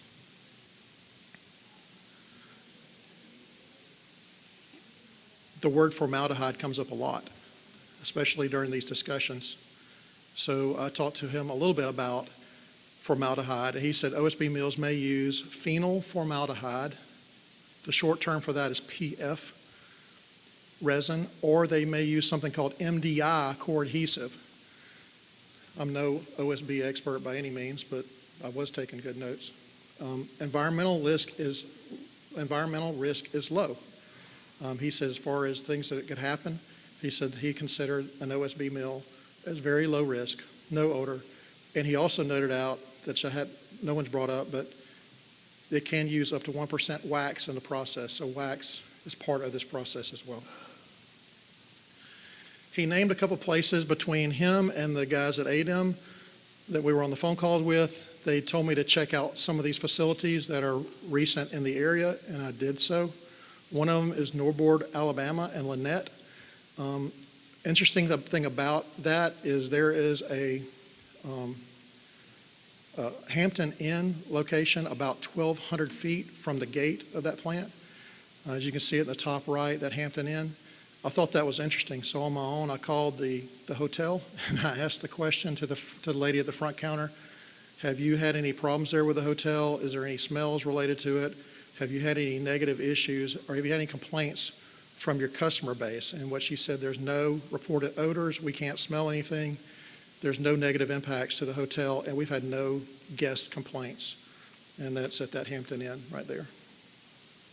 Another one they brought up to me was West Fraser and Opelika Mills in Opelika, Alabama. The interesting thing about this facility is if you look on the right, that's a screenshot from Google Earth. It's 1,600 feet from an intermediate school. It's 700 feet from a football stadium. It's 1,600 feet from South Union State Community College. And it's about 450 feet from housing developments. It's surrounded on at least 180 degrees by schools and houses and residents. So I want to talk a little bit about phenyl formaldehyde resin. And just, I guess it's the engineer coming out. I mean, want to research something. PF is considered one of the products, one of the lowest cost adhesives for structural purposes. Why do they use it? Because it's a low cost adhesive for their process. It's highly durable for exterior grade, weather resistant structural thermosets. But formaldehyde, if you do a little Dr. Google and start looking up at some of the stuff that's available, formaldehyde is found all around us. Formaldehyde is found in glues, paints, caulks, dishwashing liquids, your cosmetics, detergents, air fresheners, and lotions. It's found all through wood products that you have in your home, probably that you're sitting in front of right now. It's in your clothing. It's in your vehicle exhaust. Water heaters generate it, tobacco smoke. Even your human body emits formaldehyde at very low concentration. The largest man-made source for formaldehyde around us, if you could guess, combustible fuel out of your car exhaust, noted one of the largest formaldehyde producers in the environment around us. So the path forward, what happens? I started off by saying we haven't received any plans. No one submitted to us anything to review, but I want to be clear about what that process would look like. If they do, if the site is larger than 5 acres and or located on a major thoroughfare, which I would anticipate would trigger probably both of those if this were to come, they have to submit, the industry would have to submit a site plan review that comes in with the following items: general description of the proposal, site map with topography, standards for the development, their utilities, plans for protecting abutting properties. That is reviewed by our engineering department, and final approval goes to the Planning Commission, which they hold public hearings as well. If the site plan is approved and they move forward with construction plans, the construction plans are submitted to engineering and approved by the city staff, which is engineering, the fire department, and the water department. Also, permits might include public meetings, and I put that as possible. I have seen that ALDOT, if you have roadway access coming off of an Alabama highway, sometimes they have public hearings there, and then ADEM has gone on record as saying they may require public meetings as well with their air permit. One other item that I didn't put on the slide, but it is law, it is city code that we cannot put truck traffic onto city streets. Truck traffic has to come on to a U.S. highway or Alabama highway, 4-lane highway. So any truck access for this, we would be checking the box to make sure it accesses out to Alabama 84 and not to Moats Road. With that, I want to be as transparent as I could with you and try to address as many concerns as I have heard, and hopefully have some good conversation. I just want to give you a good staff report for what I have done since our last council meeting in 2 weeks. Council, any questions of Barry? Obviously, this won't be our last opportunity. I think it was an excellent presentation. I appreciate all your research. I had a question. You mentioned computer modeling. Obviously you can't, the permit will be issued based on modeling because you can't build the facility to generate that, and there's no way to replicate it without modeling. But my understanding, and I believe you may have told me this, or maybe I was on a phone call with you and the ADEM staff. There will also be constant monitoring. So if it's modeled, the permit is issued based on said models, but then there will be monitoring to make sure that they're holding to their models, correct? That is correct. ADEM tells me if they were to issue them an air permit, there's monthly inspections of all their equipment. There's continuous monitoring that has to go on for all the effluent air coming off the site. And they also are required to submit paperwork and all that ADEM reviews at least monthly, if not continuously, to make sure they're complying with the permit. The question I asked them on that phone call also was, one of the comments that was made from the public was, it's cheaper just to pay the bill than not comply with the permit. I asked that question to ADEM, and I also asked it to Auburn professor. And the comment I got back from both of them was the same, that it's very, very unlikely that a plant like this would not comply with the regulations of an air permit. Number one, they have to do it all ahead of time. It all has to be approved. It's in an EPA-type software. It's not that you can make the numbers up. The software shows what has to be done. They install the equipment and is continuously monitored and checked monthly. Also, the PR recourse of someone not complying with that in today's market would be devastational for a business. But they said it's very rare, if ever, they've ever seen anybody not comply with an air permit. Mr. Mott, you answered, I believe, just about everything that Mr. Parker asked. Unfortunately, he left before you could give these answers, so I do appreciate you taking the time to touch on all those things. But I know in your presentation you mentioned about boards that do press boards. He asked something about chips. Did you get any So there, info there, about chips? so in a typical mill type thing, there's a different set of parameters for that. The most stringent requirements from ADEM would be for an OSB type facility.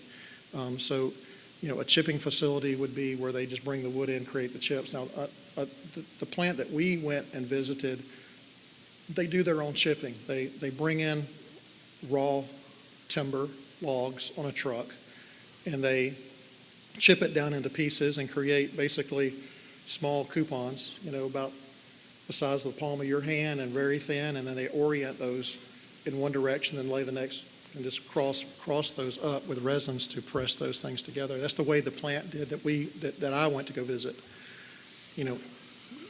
How do they do it in other facilities? It'll all depend on what gets submitted to us and what technology they're going to be using. But one of the requirements, I'll tell you this, that the engineering department would look at before we made any recommendations would be to make sure they have done all the appropriate permitting and requirements that the state and the federal governments require of them before we would allow them to move forward with the construction in the city limits. One more thing, Mr. Mott. I think just about every one of us have been asked 100 times about, is this a paper mill? Now, we've answered. Would you answer that? Well, the only discussion that I've been privy to is someone interested in an OSB facility, not a paper mill. ADEM did state if it was a true paper mill like what you've experienced in other parts of the state, that gives you that stink, stench, smell, odor, whatever words you want to use, that is not what has been presented for discussion here. Now, I'll tell you that it's all been in discussion. Have we received plans? Have we received any proposals? The engineering department has not. But a facility like a paper mill, in my experience with those, they're typically located on large bodies of water. They're typically along rivers.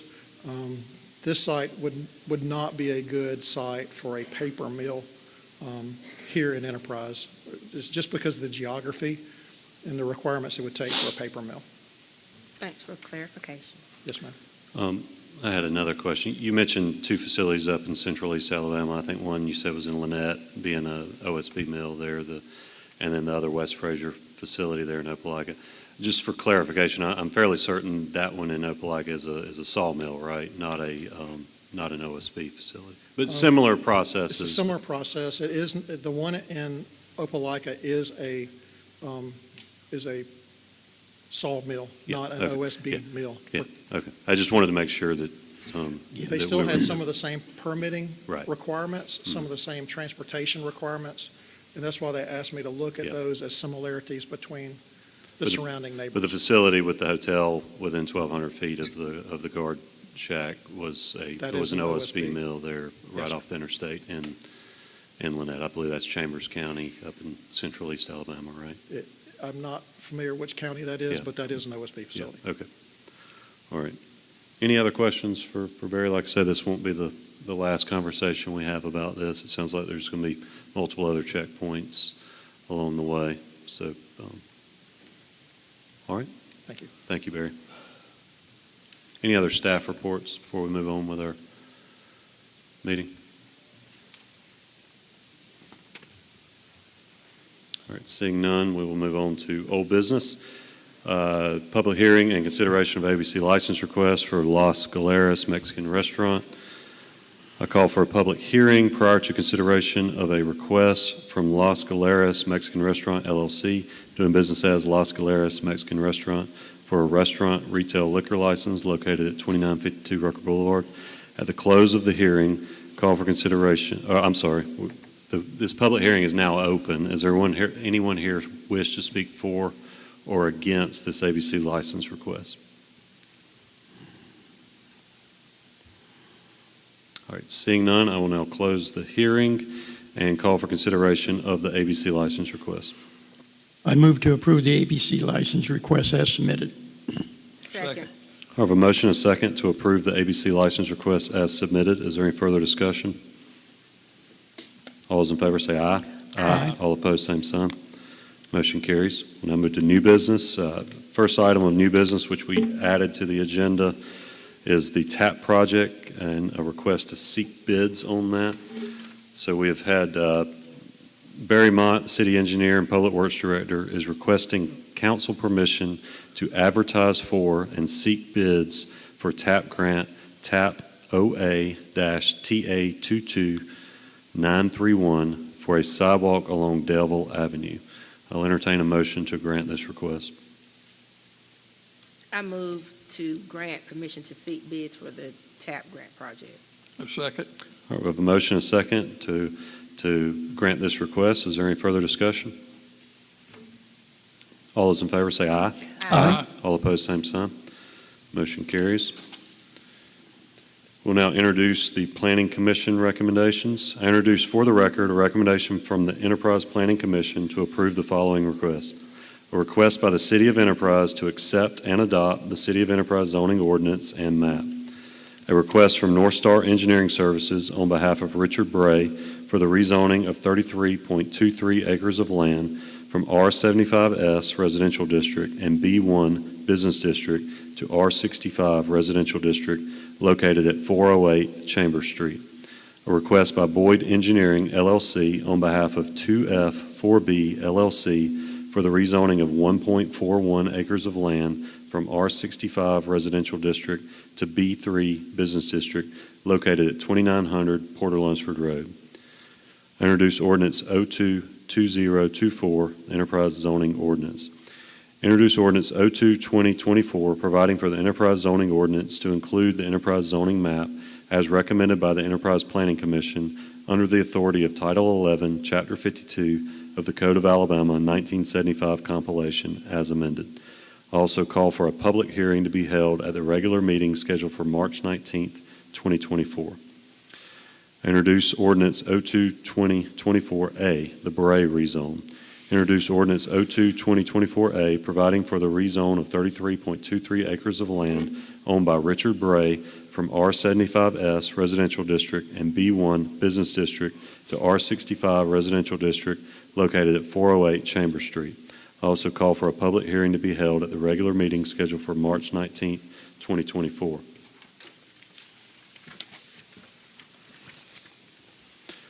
Introduce Ordinance 02-2024B, 2F4B LLC rezone. I introduce Ordinance 02-2024B, providing for the rezone of 1.41 acres of land owned by 2F4B LLC from R65 Residential District to B3 Business District located at 2900 Porter Lunsford Road.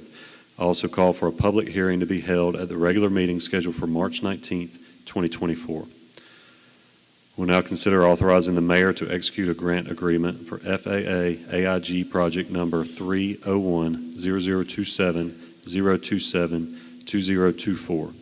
I call for a motion to authorize the mayor to execute a grant agreement on behalf of the City of Enterprise with the Federal Aviation Administration for funding assistance in the amount of $448,000 to construct a corporate hangar at the Enterprise Municipal Airport, subject to an opinion from the city attorney that the city is authorized to enter into the agreement.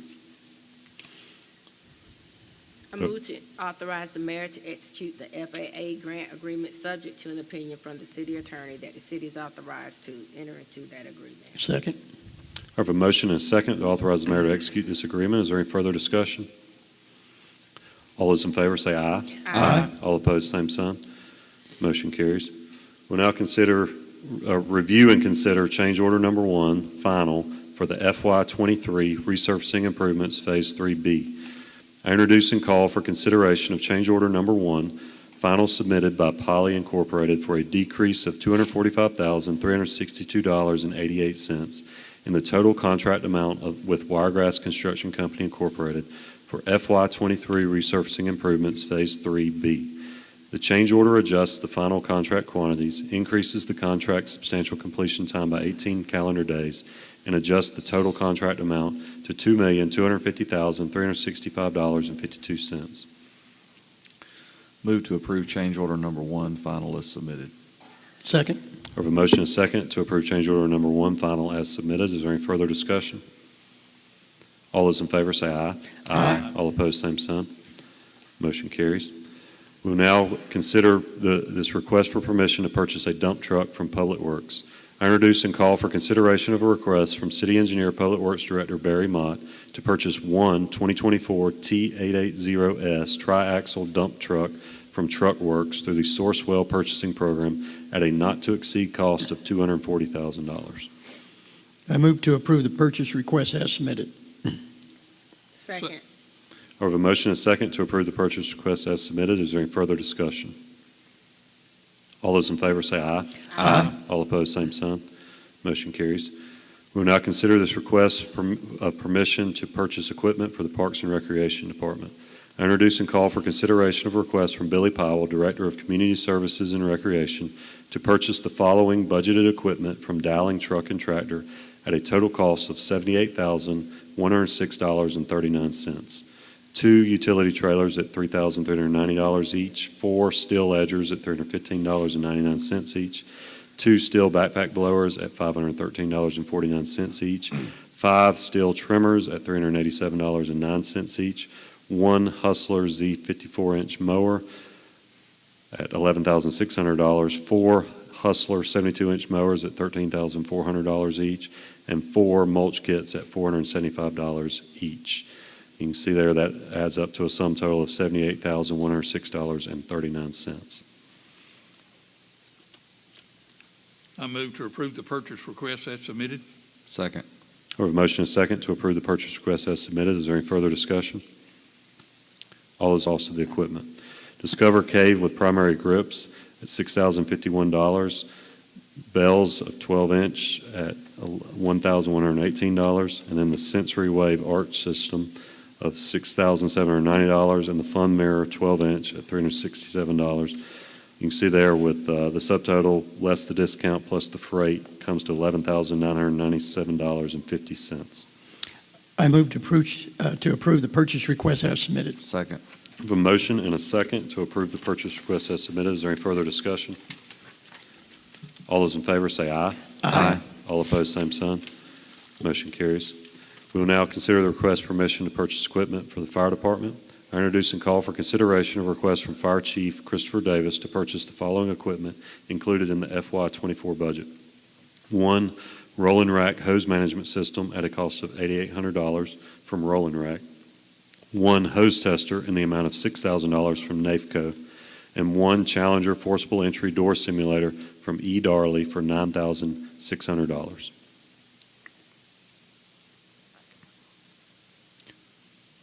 Move to approve the purchase request as submitted.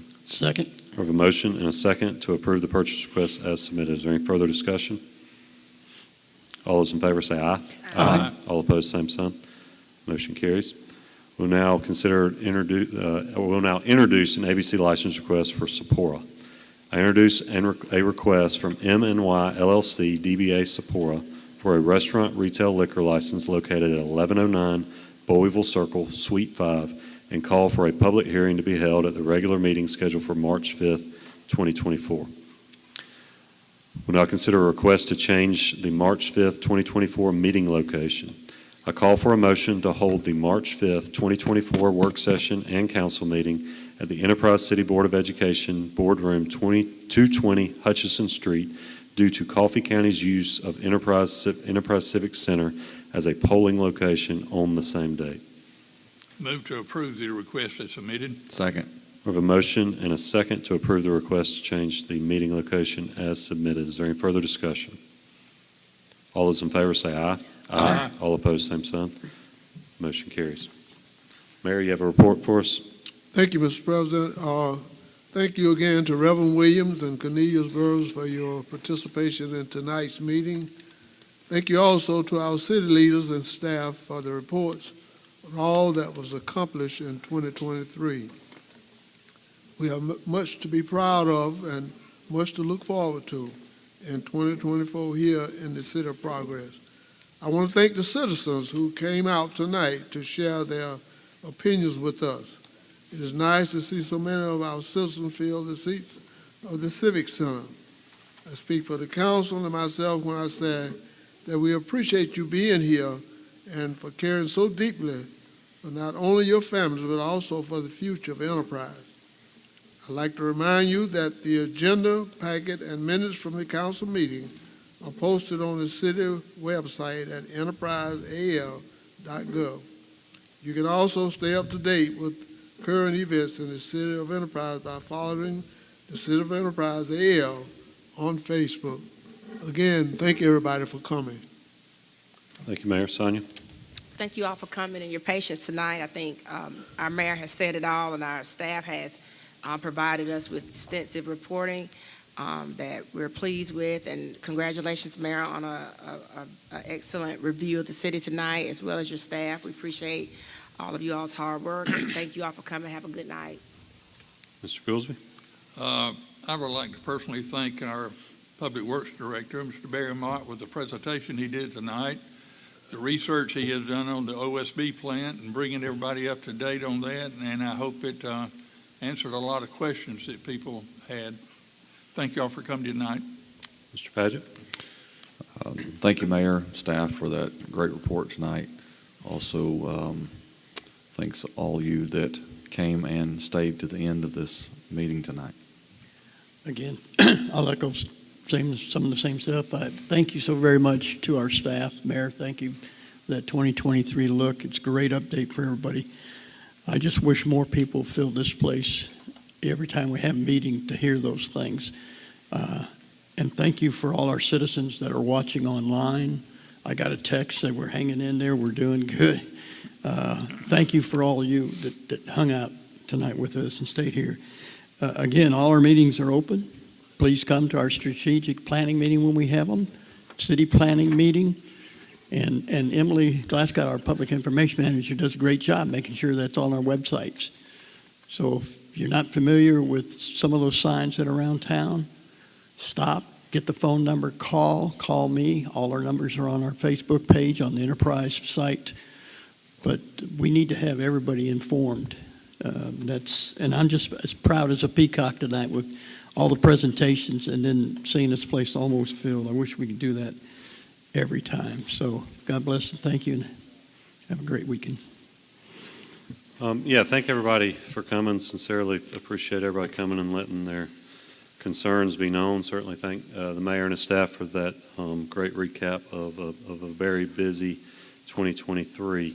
I do have some notes that I had to go over. Some of these address some of the concerns brought forward. I wish everybody had stayed to the end to listen. Of course, these will be online because we're broadcasting this. But some things that came up last meeting, some things people have asked me as I've been out and about, some clarity on some issues. So the mayor and the Enterprise City Council did not and have never actively recruited an OSB facility to Enterprise. You know, that's one thing that people ask, like, were y'all out look? I mean, that isn't the way this happened. Now, we do actively recruit projects, but that's not the way this one came to us. So the Wiregrass Economic Development Corporation was contacted by the company Site Selector looking for a rail-served site last summer. So that is a true story. The first contact happened last summer. But we were not notified as a community that we were the finalists for the project until November. So, I think there's been some insinuations that there's been this cloak and dagger, like a lot of things. We were simply, we were aware of the project, and we talked to them through the Wiregrass Economic Development Corporation, but by no means did we know we had been chosen as the potential site for this until November, which is when the rezone process was beginning with, of course, that was culminated with the first public hearing in December, numerous advertisements, signs conspicuously posted on the site. One of those was referenced tonight, I believe, Mr. Parker. So the property has been, while it's been rezoned, the property has not been purchased at this point. So property has not changed hands. It's still in the hands of the individuals and families that applied for the rezone. If it is purchased, it would likely be purchased by the Enterprise Industrial Development Board, which is a separate entity of the Enterprise City Council, but obviously we work closely with them. And that is typical for any industrial park properties, is for the Industrial Development Board to own that, and there's many reasons for that, which I won't go into tonight. There are currently no contracts or agreements with any company to locate an OSB facility on the property. all sides, including the city, as you heard tonight, are in a due diligence phase. We are actively conducting due diligence. Each of these council members are doing our own private due diligence. We've requested staff to do due diligence, but there are currently no contracts or agreements in place. In the event that an air permit with ADEM is applied for, which is expected, I mean, not to be coy, when we say there are no plans, we literally mean there are no architectural or engineering plans that have been submitted to the city. But when that happens, when they apply for those, then we will begin to get more clarity on the company's intentions in regards to the exact location, size, and processes of the facility. So we're getting asked a lot of questions. A lot of misinformation is out there about specific chemicals that are being used and the quantities and the air emissions.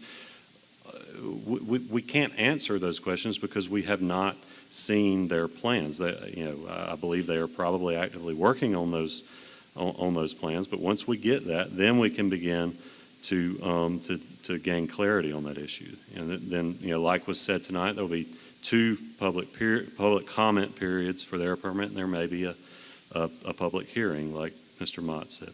So that, and then in a broader kind of economic development point of view of the council, we are constantly looking for ways to diversify areas and jobs in the industrial base. It's something we touched on last meeting, something we've discussed several years in our strategic planning as ways to diversify our area economy and industrial base. At the last meeting, one person brought up that BRAC is not a concern.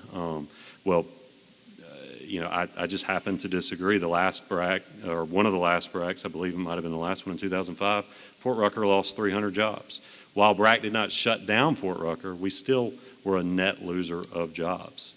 So that, that's, while, it would be unlikely for BRAC to come in and close down Fort Rucker, we need to constantly looking at ways to add jobs, because we could always lose a tenant activity out at Fort Rucker, or some other base could steal one of the activities out there. Not to mention what technological advances with autonomous flight and artificial intelligence things are going to do to that industry in the next generation. So, that is why one of the reasons we're so concerned with diversifying our industrial base. One thing I definitely want to highlight is that I personally, and I know my colleagues on the council, are available for discussion on this. While a council meeting is not the time to dialogue and have a back and forth, we're here to conduct an orderly business meeting. We're very willing to sit down and discuss these things one-on-one. All of our phone numbers are on the website. It's easy to click one button, send us an email. My cell phone number is 334-447-2265. That's 334-447-2265. I'm available to discuss these things, in a one-on-one setting or in a group setting that, that's not a council meeting. We can probably be a lot more efficient with exchange of information. Before we close, I do want to point out that we just approved a change in venue for our next meeting. Just want to highlight that, make sure that everybody's aware that our next meeting will be at the Enterprise Board of Education on March 5th, 2024 at 5 p.m. and 6 o'clock. That's over behind Hillcrest Elementary School and behind the old Arrow Shirt Factory, like we stated earlier. So it's not ideal to have to change locations, but because of all the issues going on in the city with construction and everything, it's just something we could not avoid. So that is all I've got. We will stand adjourned until that March 5th meeting. Thank you.